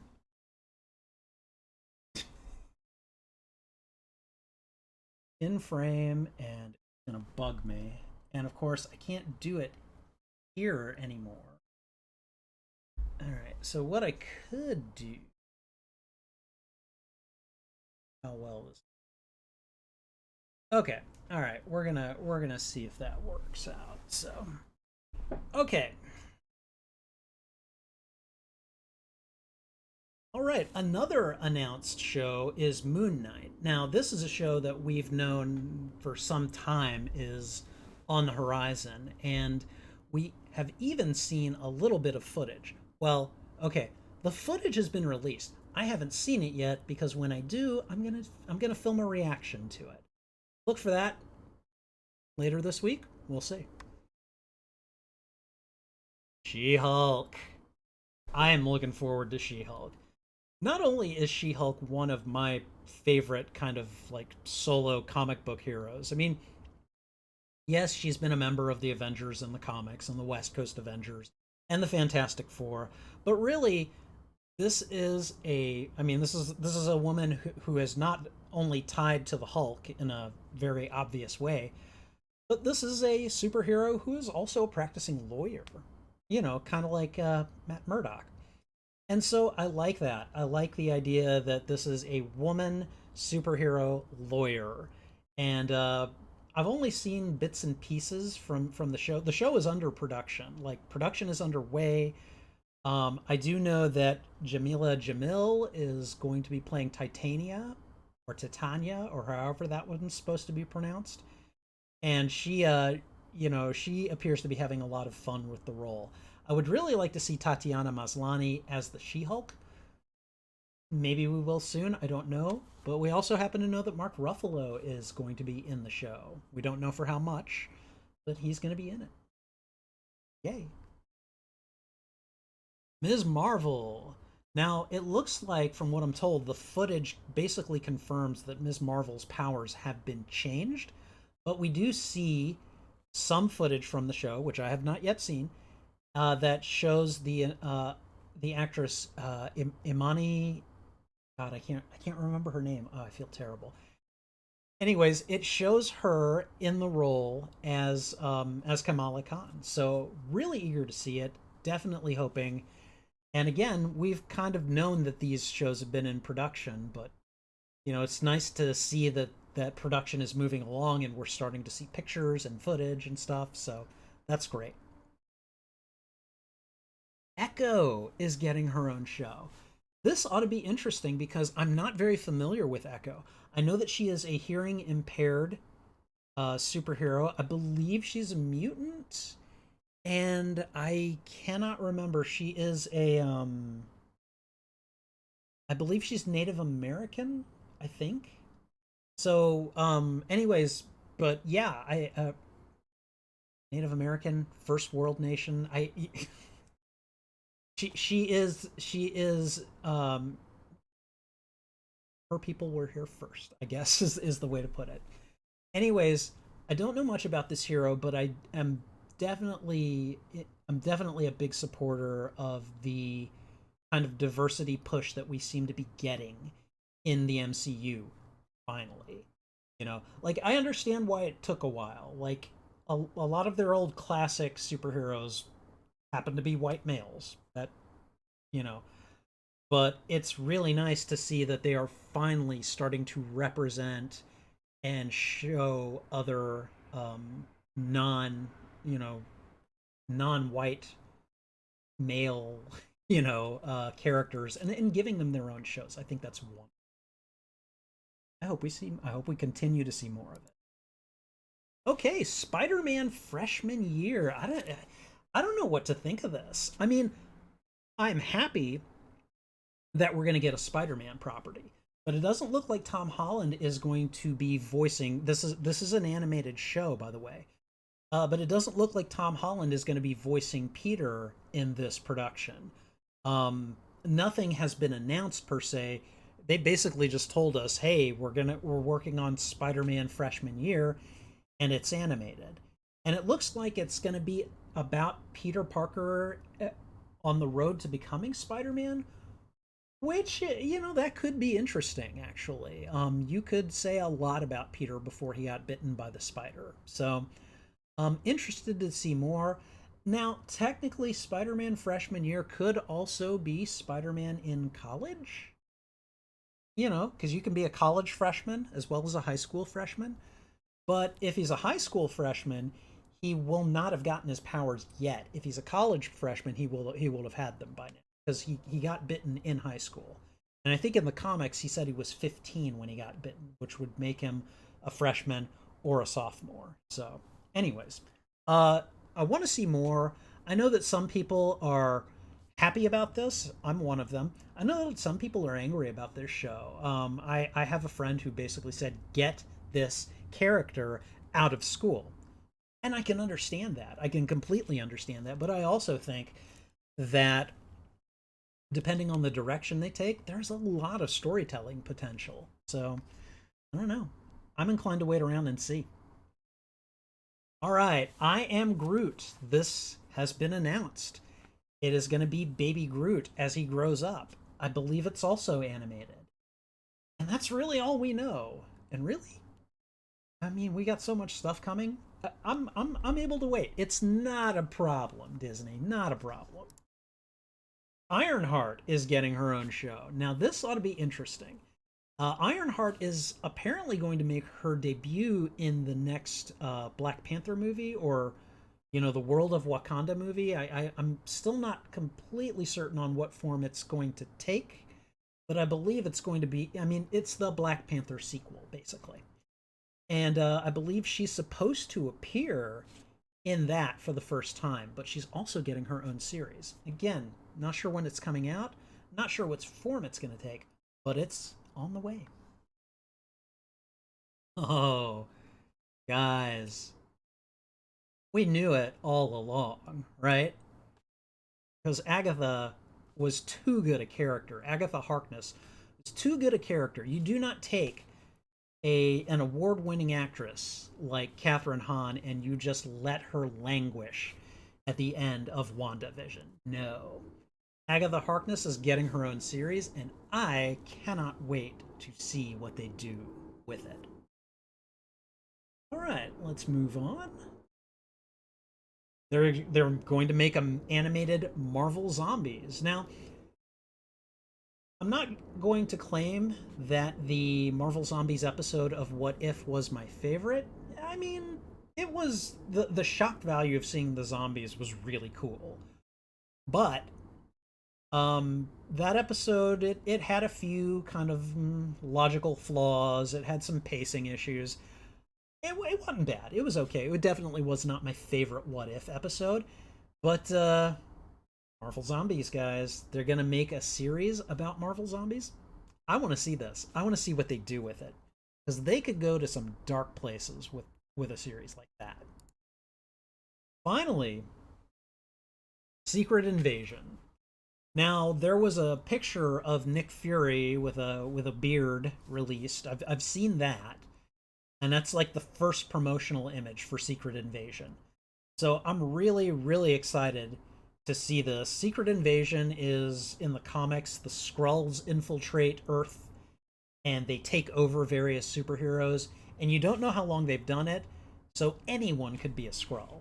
And so I'm really eager to see how they adapt that to the MCU. I think it could be a lot of fun. So yeah, those were I believe all of the Marvel properties that were announced. New ones. We do have a second season of What If coming on the horizon, which I am A-okay with. What If was a great show, and I just cannot wait to see more of it.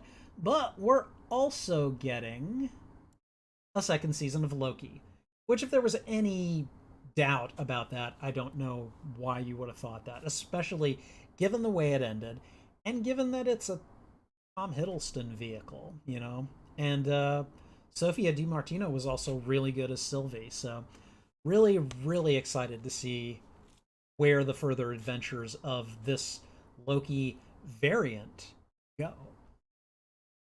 But Marvel wasn't the only thing that got announced. There was a I think a Baymax movie or series was announced, which okay, give me more of the big marshmallow guy, not the Stay Puft dude. Okay, but look at this. We're also getting Willow. Okay, now Willow, I have a theory about Willow that no one is ever going to convince me otherwise, except possibly the people at Disney. And I hope they don't shatter my little heart here. But my theory is that the story of Willow from the movie from the 1980s. Okay, that story takes place on a planet that exists within the Star Wars universe. In my opinion, all of the magic that they use, that's the Force. Okay? That's the Force manifest in very specific ways. But anyways, they're doing a follow-up series to Willow. And Warwick Davis, or actually I guess he pronounces his name Warwick Davis. I didn't realize that. They actually did like a kind of an intro. It's not a trailer. It's just Warwick Davis introducing the cast of the Willow movie. And it's played for laughs. I'm kind of hoping they elevate their material a little bit. But I'm really excited. This was a movie I really liked as a kid. And so it's pretty exciting to see a continuation of that world. So definitely looking forward to that. Also in the news, we've got Spider-Man: No Way Home. There's a big surprise.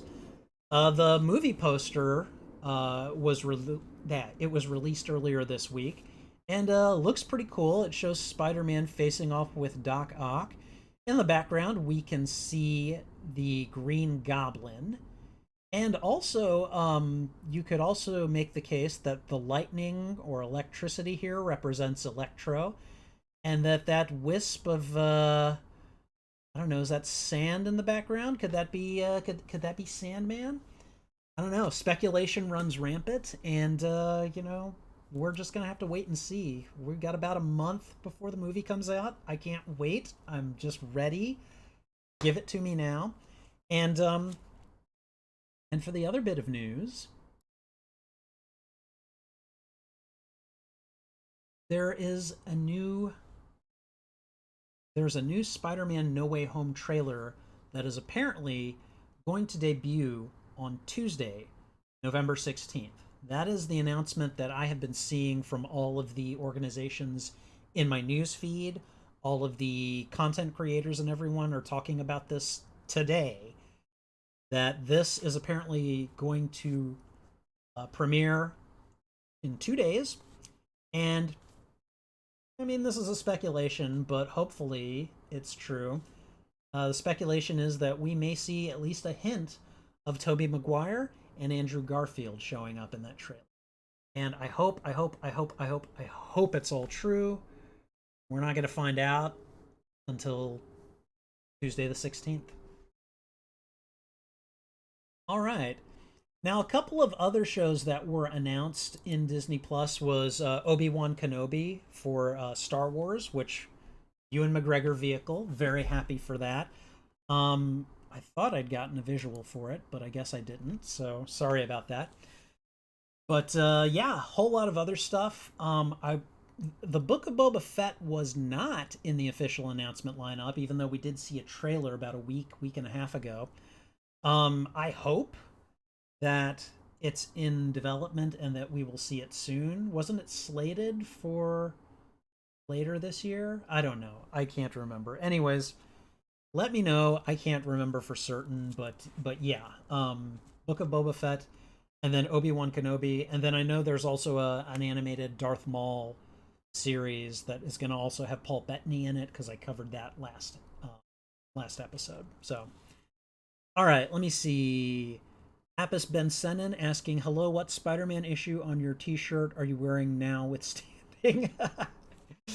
I'll answer that at the. I'll answer that during the viewer Q&A segment. So stick around if you'd like to see the answer. I've heard any new teasers videos for Marvel are being put on Disney Plus, not YouTube. What? That's weird. And yeah, okay. I hope they aren't doing that because that's going to make it harder for content creators to react to those things. I mean, they'll make it onto YouTube at some point, so I guess I'll wait until then because I'm not going to risk if it's exclusive to Disney Plus. That's not something I can really. I don't know. It's behind a paywall. There are all kinds of issues there. So, anyways, so that was the pop culture news for the week. And yeah, if you've ever got any ideas for other pop culture news or segments, something that I missed, go ahead and put them in the comments or throw them in the chat. I always like to hear. And yeah, we're going to go ahead and move on to the next segment. Oh man. Okay, I've been talking a lot, taking a drink. Okay. It's supposed to drive up subscriptions according to the source. Like they think people will sign up to watch the teaser. No, they won't. No, they won't. I own one share of Disney stock. All right, I'm a stockholder. Technically, I'm a stockholder, shareholder, whatever you want to call it. Let me tell you something. Um, all that's going to do is piss people off. That's basically people are going to see right through that. They're going to be like, "Oh hell no." And people are going to they're going to pirate that. They're going to pirate those trailers. They're going to put them on YouTube, um, and people are going to thumb their nose at the mouse. Like that is that is easily what will happen. Um, I don't think I don't think people are going to sign up just to watch the teaser. They're going to sign up for the shows, but the teasers, you can't gate that. I don't care who you are. I don't care if you're Disney. They're going to try that strategy. It's going to fail. I have no doubt whatsoever it will fail, and I hope it does. And I say that as a shareholder. All right. Okay, we're gonna go on to the next section, which is gonna be the deep dive. So yeah, we're gonna talk a little bit of Ghostbusters. All right. Okay. All right. Let's go ahead and hit record. Okay. All right. Okay. So welcome to the pop culture deep dive. And this week's segment is going to be about Ghostbusters. Now, as you guys all hopefully know, Ghostbusters Afterlife is due out in theaters this week. I've got tickets to go see it Thursday. I can't wait. I'm really excited. And if you've been watching any of my channel, you can see that I have done reactions to most of the trailers and a lot of the media, excuse me, that has come out for the Ghostbusters. It's a franchise that I hold very dear to my heart.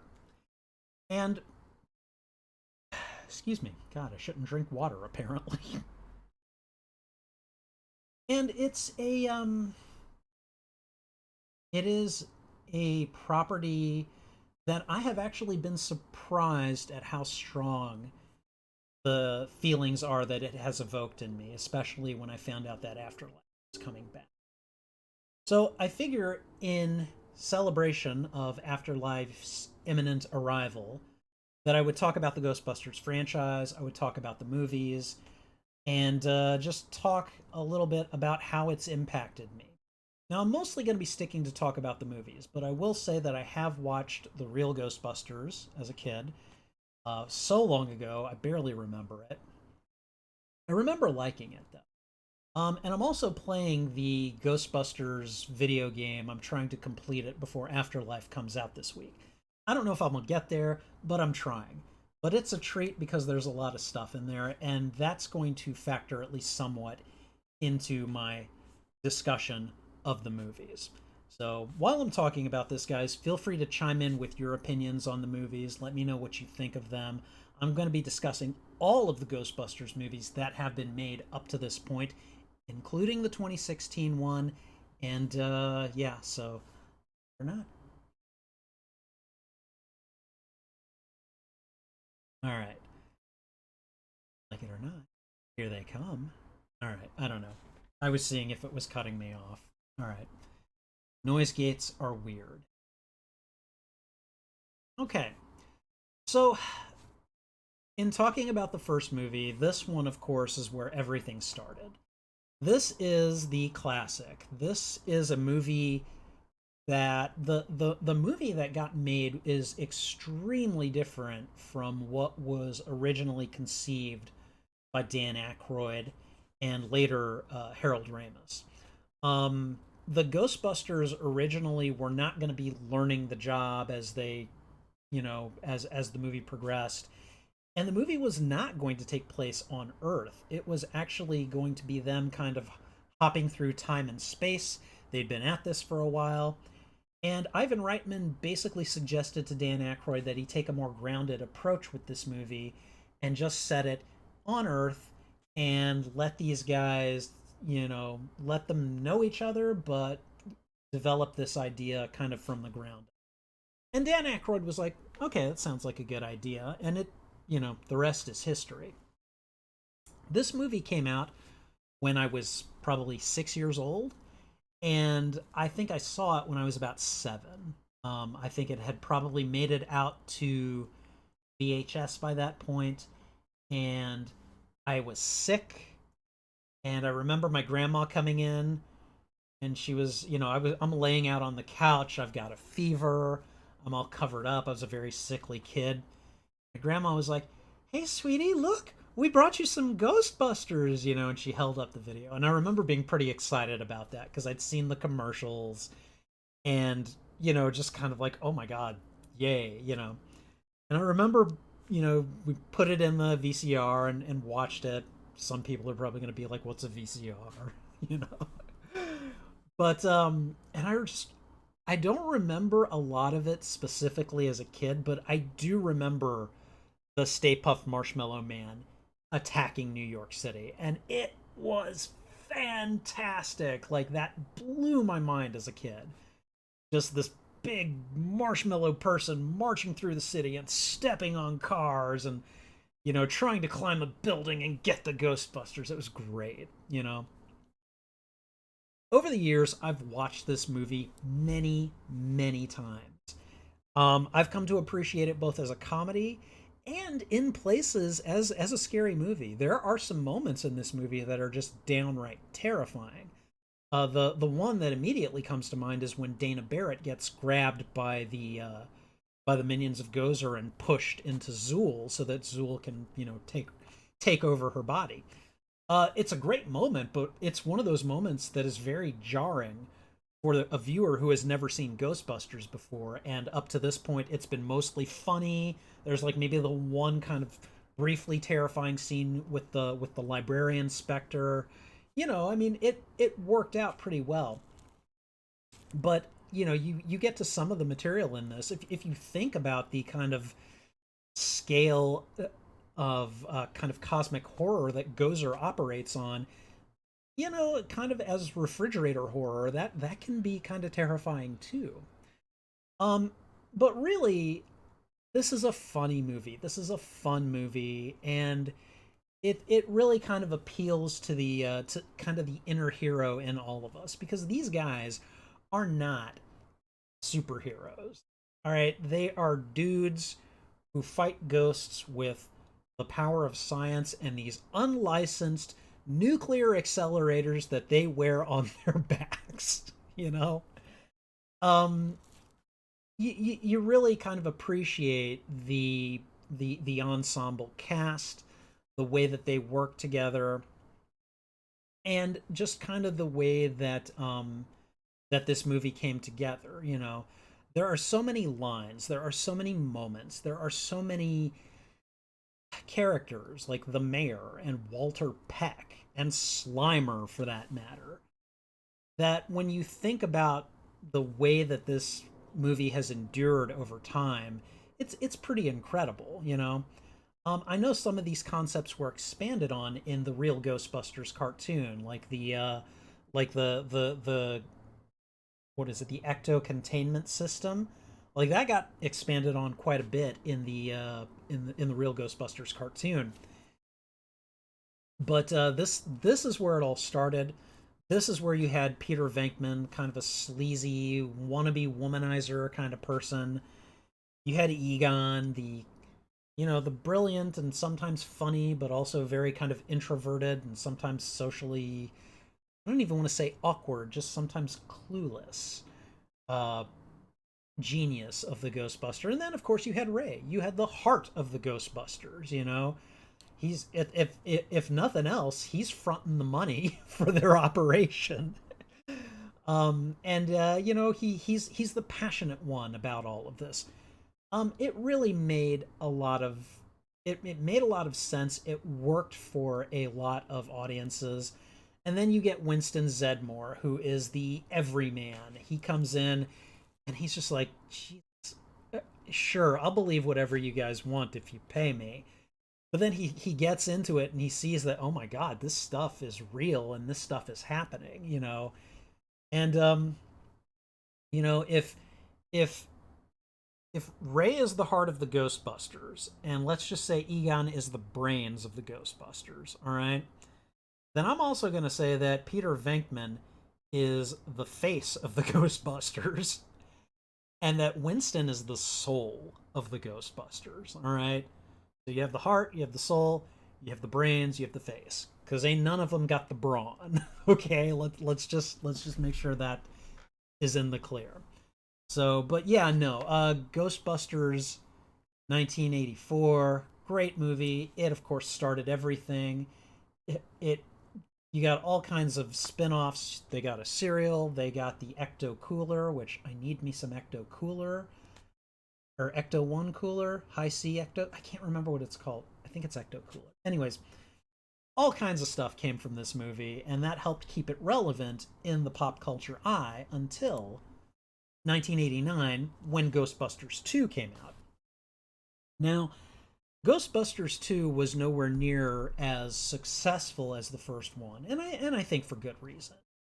But it was a Ghostbusters movie. It was still funny. It had its moments. The cast all came back, and you had a new foe with Vigo the Carpathian.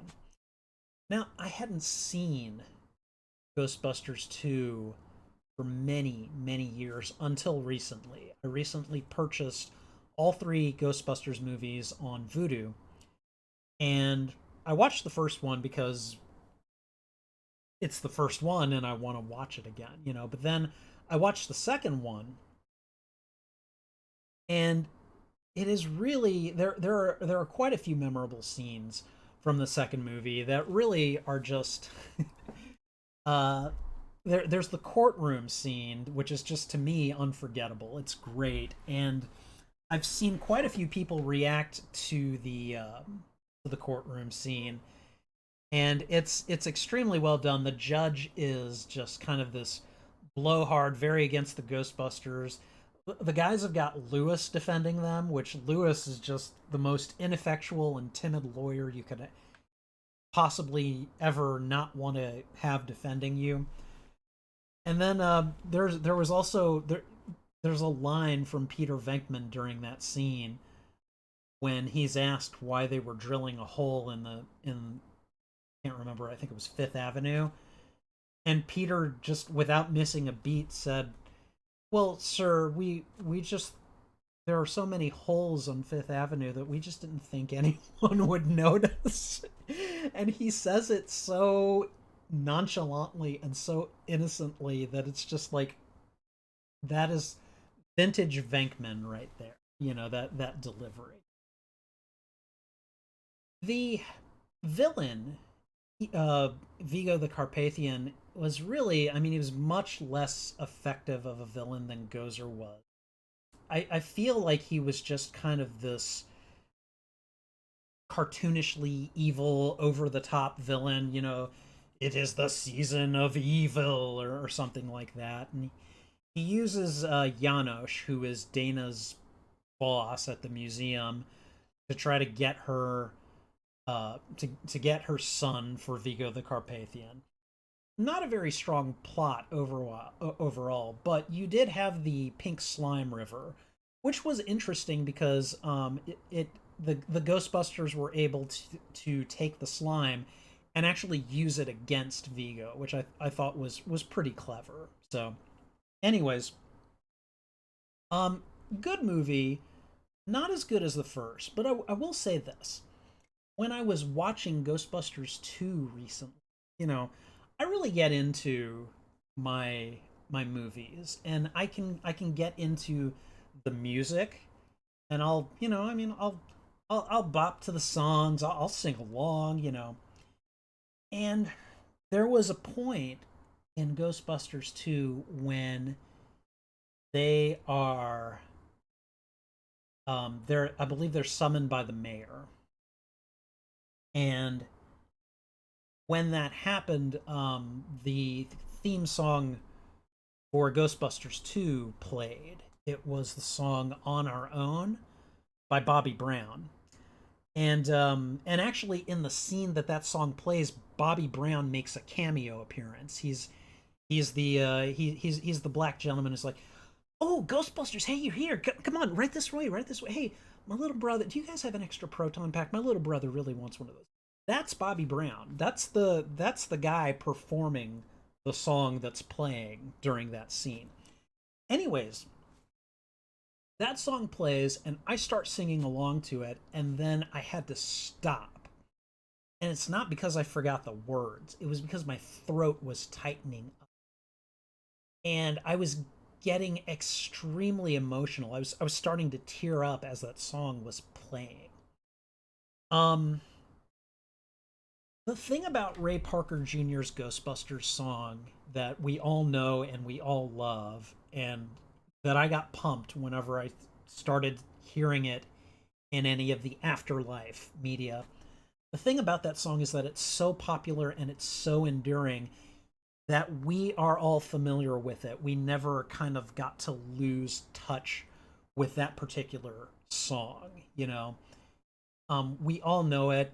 You know, I'm sure you all three of you or two of you who were listening probably just, kind of chanted the next part back. On Our Own, which is also it's a pretty good song. I like it. I liked it when it was released and everything, but it's nowhere near as popular as Ray Parker Jr.'s Go, and it's never gonna be. But the thing is I had time. I never had time to forget Ray Parker Jr. I had time to forget Bobby Brown. I had time to forget like that theme and how it made me feel, as a kid and everything. And so like when that song played and I started singing and then I had to stop because I just couldn't. It was, it was a very affecting moment for me. Just kind of like, wow, like I didn't realize how much emotion that I had, you know, tied up, not not just in that song, but I mean like in this franchise as a whole, you know. If you've seen any of my trailer reactions to Afterlife, you know that like there are sections there, there are moments in just about all of the trailers that they kind of get me to stop or choke up or start to tear up, and I mean really it comes from a very kind of complex place because um you know how like for a while a lot of us who were in the know, we loved the Marvel Cinematic Universe, but we also knew that Spider-Man was owned by Sony.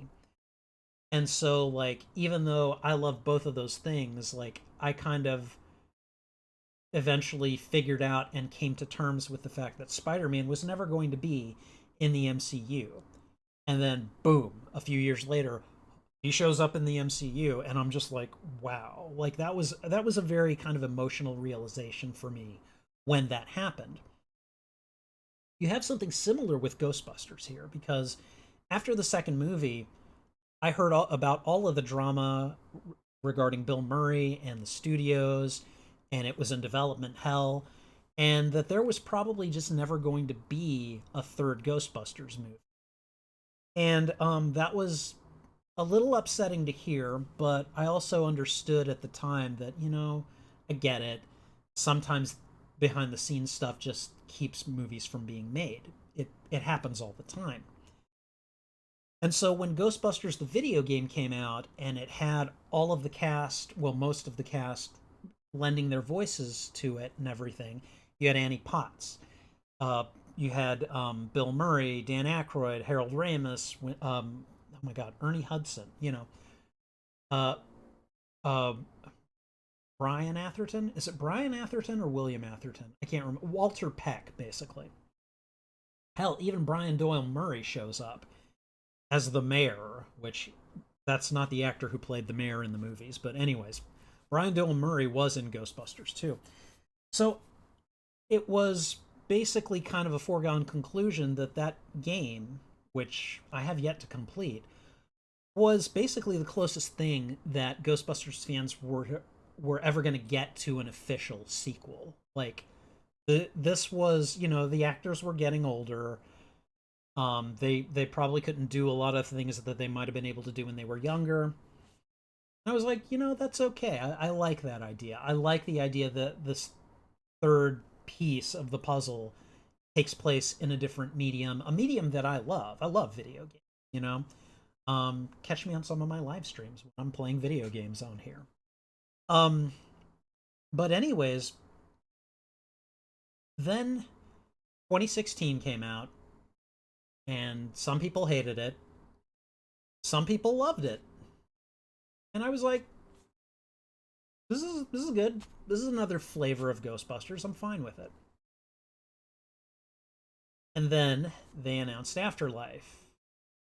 And from the moment I laid eyes on McKenna Grace, the first words out of my mouth was, "Is that Egon's daughter?" Because she looks just like a little Egon. All right, I think this is when I watched the first trailer, which I still don't have a reaction up on YouTube for that, but um,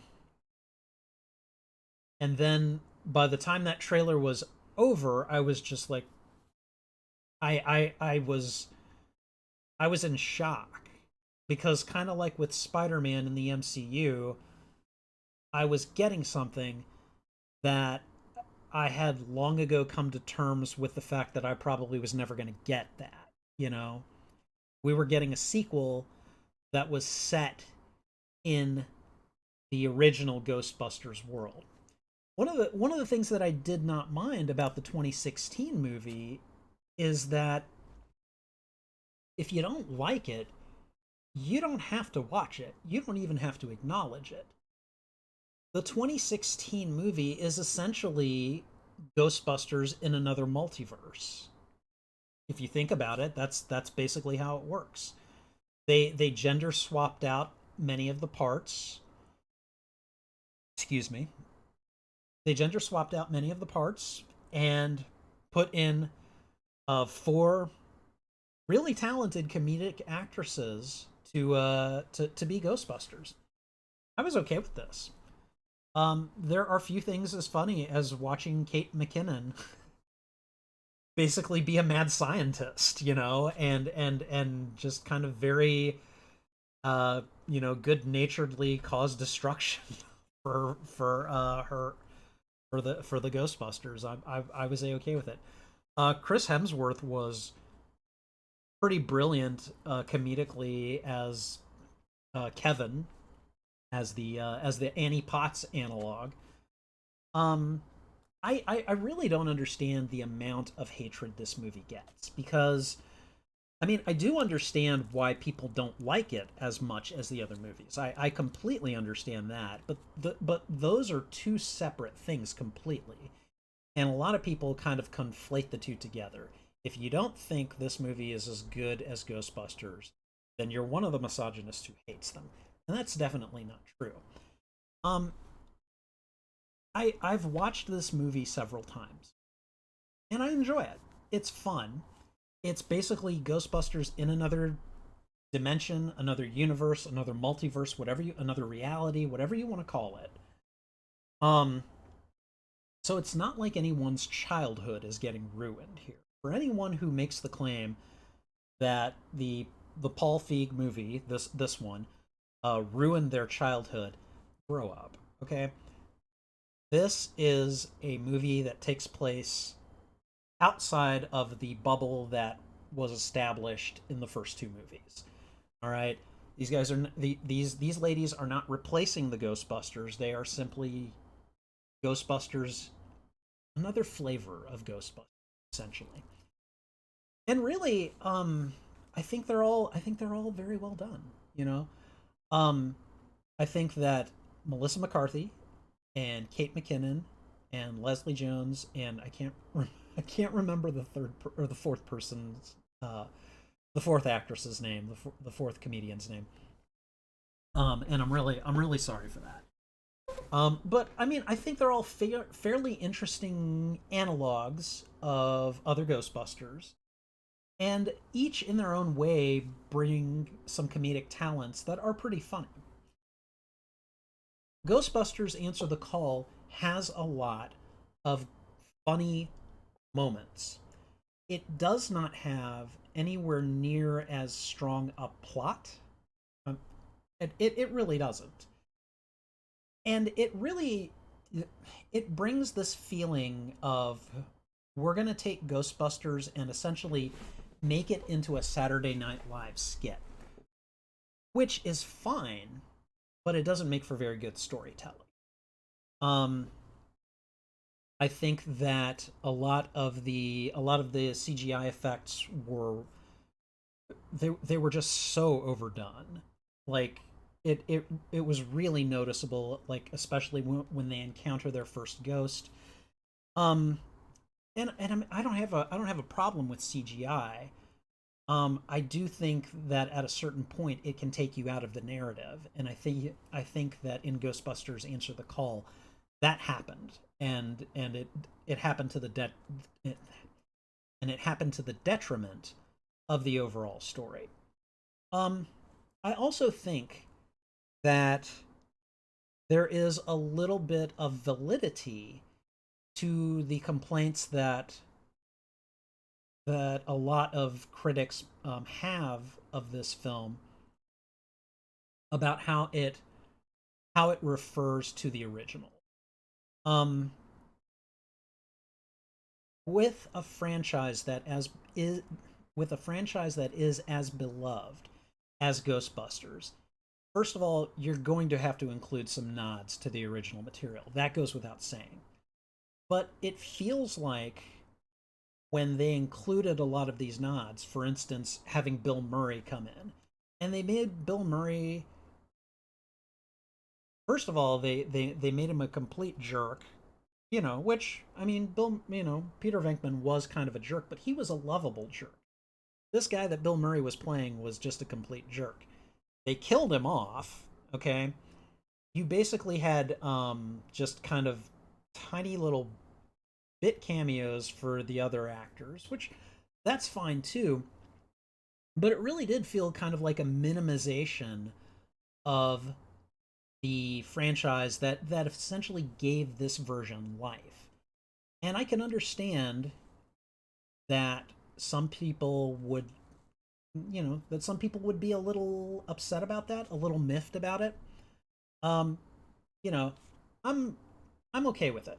Like I get kind of what was going on, but I feel like during the production they got a little too interested in the opinions of the jerks who were already bashing the movie because it had four women in the leads.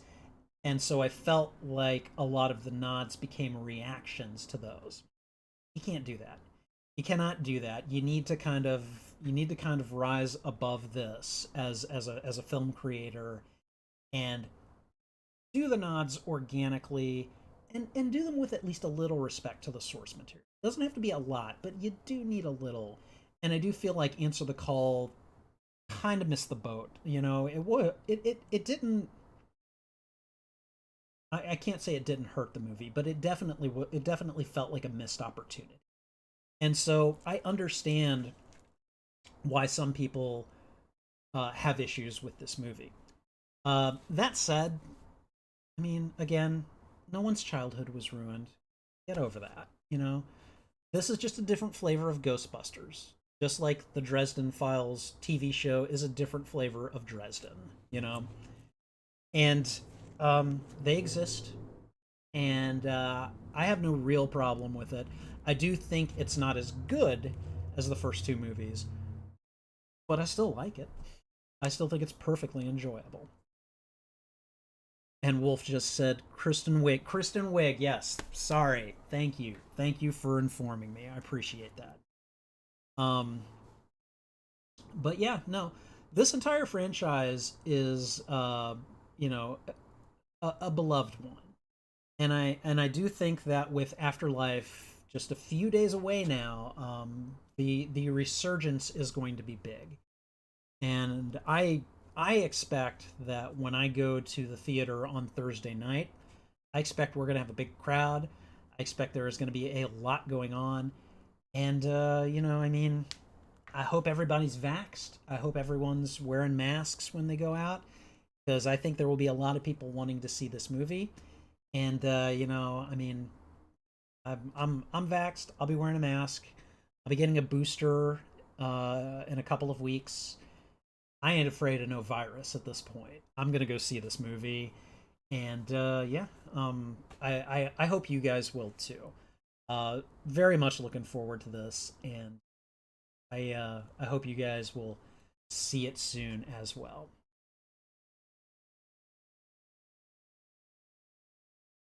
All right, and I just stopped the recording. So, all right. Okay, it seems that instead of getting shorter, my show keeps getting longer and longer. Uh, Thank you guys for your patience. Thanks for sticking around. I really appreciate it. Let's go into the final segment and just talk about the viewer Q&A. So here we go. All right, guys. Final segment of the evening is going to be the viewer Q&A. This section is powered by you, the viewer, and you guys can ask me any question you want. It can be a reference question. It can be a personal question within the confines of good taste, of course. And last week, I don't know if you guys saw the thumbnail. I only put it out today. I'm sorry about that. But last week, Diablo 13 asked me about Shang-Chi and the Ten Rings. So I positioned myself in the Ten Rings compound with the Ten Rings like symbol around me. So, anyways, do you guys have any questions? Anything that you would like to talk about? Any suggestions that you guys have for the show? I would really like to hear them. Let me know, and let's get to talking.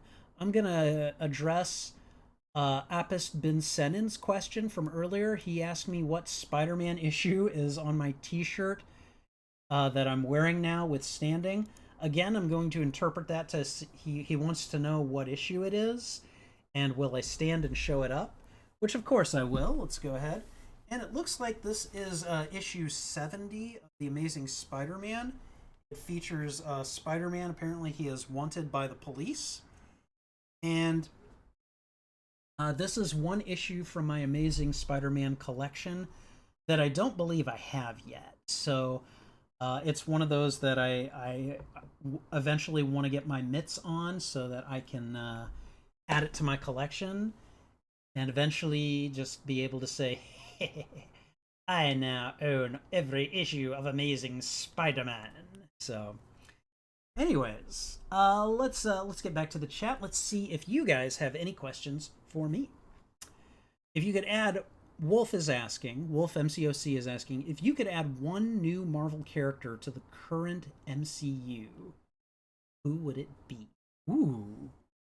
Oh, that's a good question. Dang. So someone who is not there yet, but who I would put in. Okay. So it would be a Spider-Man character.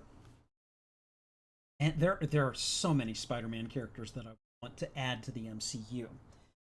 But let's just say for story purposes, I'm going to skip around characters like Dr. Octopus and Green Goblin and Venom for reasons that I hope are obvious at this point.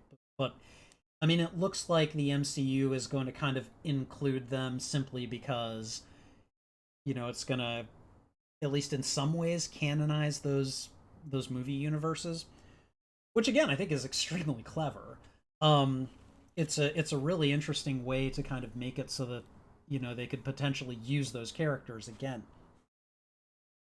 But really, for storytelling purposes, a character that I would add to the MCU who is not in the MCU and really not in any. I mean, he I don't think he's had a movie yet. Kraven the Hunter. Kraven the Hunter. Kraven the Hunter, in my opinion, is one of those, like, I would say that your top 3 Spider-Man foes are going to be in order, in my opinion. You have the Green Goblin. He's probably the biggest one. Then you have Dr. Octopus, and then you have Venom. Okay? Those are like Spider-Man's 3 arch enemies. Okay? If I had to make a 4th one, I would probably put Kraven in there. Kraven has handed Spider-Man one of his most personal defeats.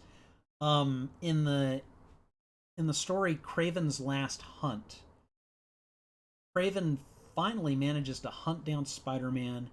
He beats him, and then he buries Spider-Man. He buries him alive. And he takes Spider-Man's costume, and then he goes out and he becomes Spider-Man for a while. Okay, freaks Mary Jane out. Peter and Mary Jane are married at this point. Peter has effectively just gone missing. She is out of her mind. And as Peter very slowly, like, kind of claws his way out of his grave, Craven goes out, and I believe he takes on, I think it's Vermin, and totally beats the crap out of Vermin, and basically sends him scurrying back into the sewers from which he came. Vermin is one of those foes, kind of like the Lizard, that, like, pound for pound, they can not only hang with Spider-Man, but they could probably beat him too. Okay, Spider-Man defeats a lot of these characters with his brains and not with his brawn. Craven just goes in there and just whips up on Vermin, and basically does something that Peter was never able to do. He stood up to and just kind of sent Vermin packing. And so in Craven's mind, at least, he has beaten Spider-Man. He's not only hunted him down and captured him, but he became Spider-Man and was able to accomplish something that Spider-Man had never done, was never able to do. So he beat him in that way too. And once Peter manages to kind of pull himself out of his grave, Craven just kind of looks at him like he would look at, like a favorite pet or something, and basically says, "I'm never going to hunt you again. We're done here." And then he just lets Spider-Man go. And then he pulls out a gun and he shoots himself in the head. Kills himself. And it's one of those storylines that, like, Peter basically, I mean, it comes back in other forms because other members of the Craven family hunt Spider-Man down. But Craven, the original Craven, that's the one who beat him. So I would say Craven the Hunter would be my choice for someone that I would add to the Marvel Cinematic Universe that is not there right now. But thank you for that question. That was an awesome question. All right, anyone else got anything else? Hail to the geeks. Come on. Come on. I know you got something, huh? Anything? Anything? No? I'll give you guys a second.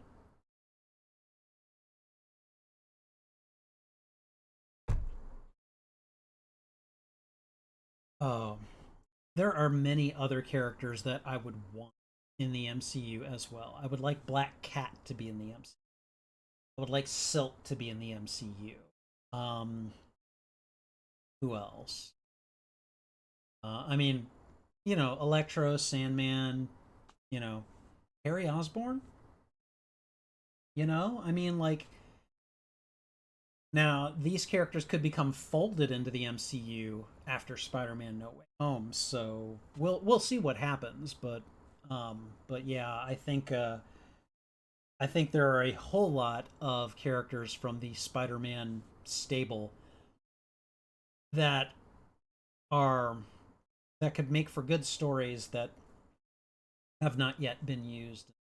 But I hope eventually we get to see them.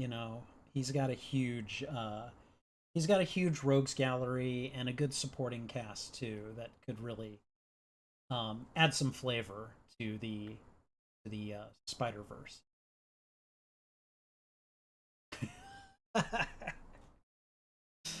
Hail to the Geeks wants to know the difference between a pentagram and a pentacle. Oh, Hail to the Geeks, you smart ass. Okay, all right. So, my understanding is that I mean, I'm not gonna lie. I'm gonna have to Google this one, but there was a difference that was at least mentioned in the Dresden files. I'm just gonna Google it real quick because that's you know that's just what my instinct is right now. So let's see. There's the third result was something called it's from a website called differencebetween.net. Difference between pentagram and pentacle. Let's see. Pentagram and pentacle are remarkably similar symbols which are associated with mystical elements. They are commonly confused with each other. Some individuals claim that a pentacle is just another word for pentagram. Hence, these are interchangeable terms for many people, and a number of references claim that they are just the same. Also, the differences in interpretations by various groups contribute to the incertitude. I like that word, incertitude. A pentagram is created by drawing a continuous line in five straight sections, while a pentacle is particularly a talisman or a special object inscribed with a pentagram or any other pertinent figure. Some sources simply define it as an encircled pentagram. The following discussions further delve into their distinctions. So, it looks like, at least in terms of a very quick Google search, that the pentagram is essentially the five pointed star shape, and that a pentacle is at least encircled. Now, my understanding, um, just kind of based on what I've heard from other people, and so it, you know, I don't know how true it is, but it's kind of informed my personal idea, is that pentagrams are, they're generally associated with like Satanism, bad magic per se, whereas pentacles, and pentagrams, I also thought the star is like upside down with the point facing downward, whereas a pentacle is facing upwards. And pentacles are just kind of like, you know, just generally mystical. So, you're a librarian. Research it. All right, fine. Hold on. I'm gonna go and look up some database. All right, let's see.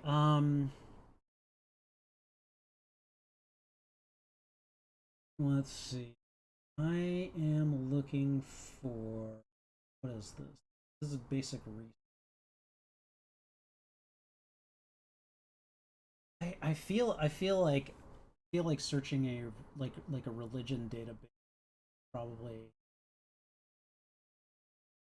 quite the way I want. Maybe, I don't know. I actually don't see anything in Harris County uh, uh, e-resources collection. I don't see anything for theology or religion. I Okay, there's a religion and philosophy collection. Go ahead and check that out. So I'm gonna put my library card number in.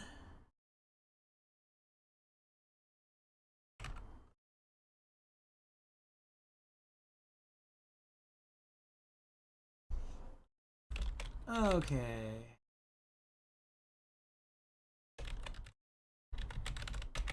Alright, so I've done the religion and philosophy collection.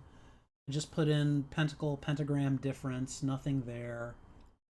Let me just try pentacle because that did come up. Alright, pentacle looks like it's associated with Wicca, which is described in the. Hold on, where is the. I want the journal name, damn.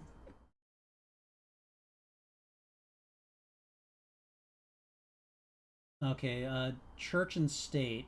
from June 2007. But the pentacle is considered a Wiccan symbol. Wicca is considered a nature-based faith with roots that precede Christianity. So there's that. Now let's do a search on pentagram and see if we can find any differing kind of connotations. Or there's an article called "Bring on the Pentagrams" from Christianity Today. This is from 2002. Let's see what we can find. Reports that the Kaimuki High School in Hawaii has changed its school policy to allow students to wear a shirt that has a pentagram on it. That's interesting, but since I don't have... oh, wait, hold on. There is PDF full. So, let's have a look. Bring on the pentagrams. And it's a very short article. But let me see what I can find. Basically, in the article, pentagrams are associated with Satanism, like I'd mentioned before. And basically, the article is saying that at this high school, it is basically allowed students to wear a shirt with a pentagram on it. The reasoning being, if you can wear a shirt that says Jesus loves you, you should be able to wear a shirt that has a pentagram on it. And yeah, it looks like this was just an issue that was brought up when I guess the original dress code had said something: you can't have unprescribed dark glasses, spikes, gang-related clothing, other clothing accessories which promote drugs, alcohol, tobacco, profanity, or Satanism. And I'm guessing the pentagram was probably linked under that. So yeah, so there. I've done the research, and that research backs up basically what I was saying before, that pentagram, satanic, pentacle, mystic, general mystic. The more you know. All right, well, thanks for that push, Hail to the Geeks. I appreciate it. And yeah. All right, well, does anyone have any other questions? Anything they would like me to answer? Anything that you would like to say? Any suggestions for the show? Tonight's episode was completely unscripted. I basically just did not work on a script this week. I eventually need to start going off book, so I figured this was just a good opportunity to try it. And, you know, I kind of let the weekend get away from me too, so I'm not going to claim that this was planned, but this was one of those things that I did want to try. And I don't know, I might consider keeping at it. Maybe if I don't have to rely on a script too much, I don't have to look at things and, you know, keep doing multiple takes like I was.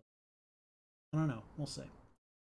So, anyways, it is 11:18, and damn, I need to work on cutting that time down, but we'll get there, I hope.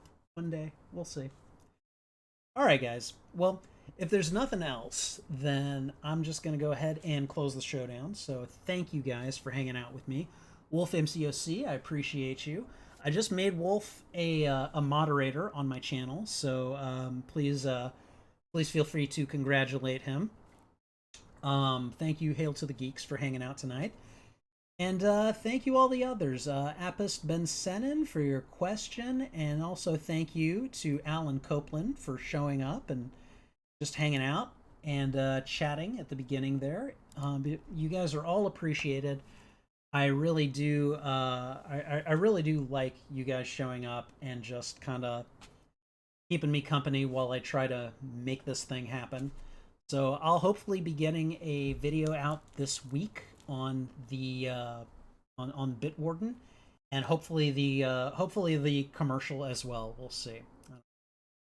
So in the meantime, I think I'm going to let you guys go.